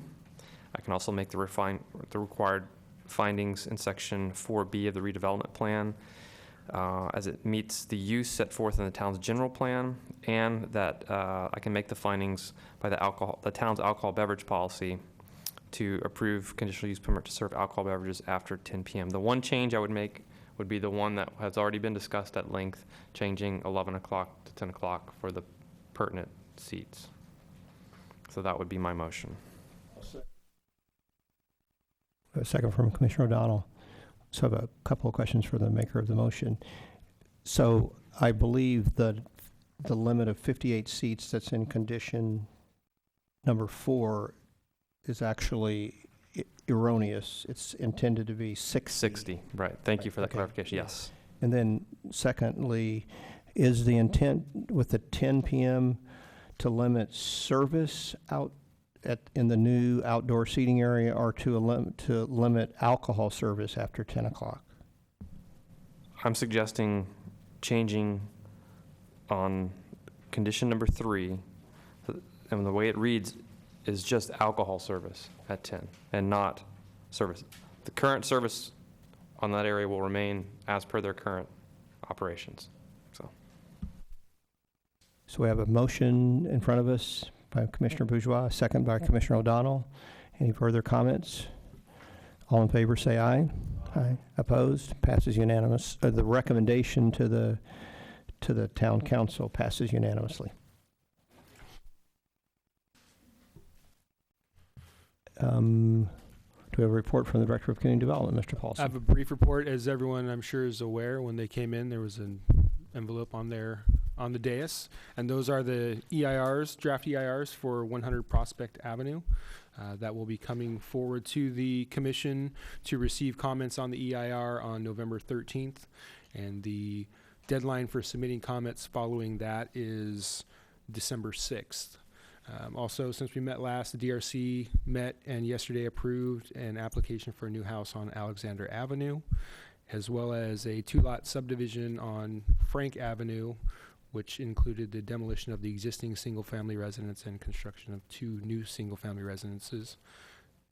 On Monday night, the Town Council discussed community benefit, and as stated earlier, they provided additional direction and recommendations to staff to come back with them with additional information for further discussion on that topic. Any questions for Mr. Paulson? Commissioner Talaspour. Mr. Paulson, how, the house on Alexander is on a rather unique lot. But what's the size of it? What's the square footage?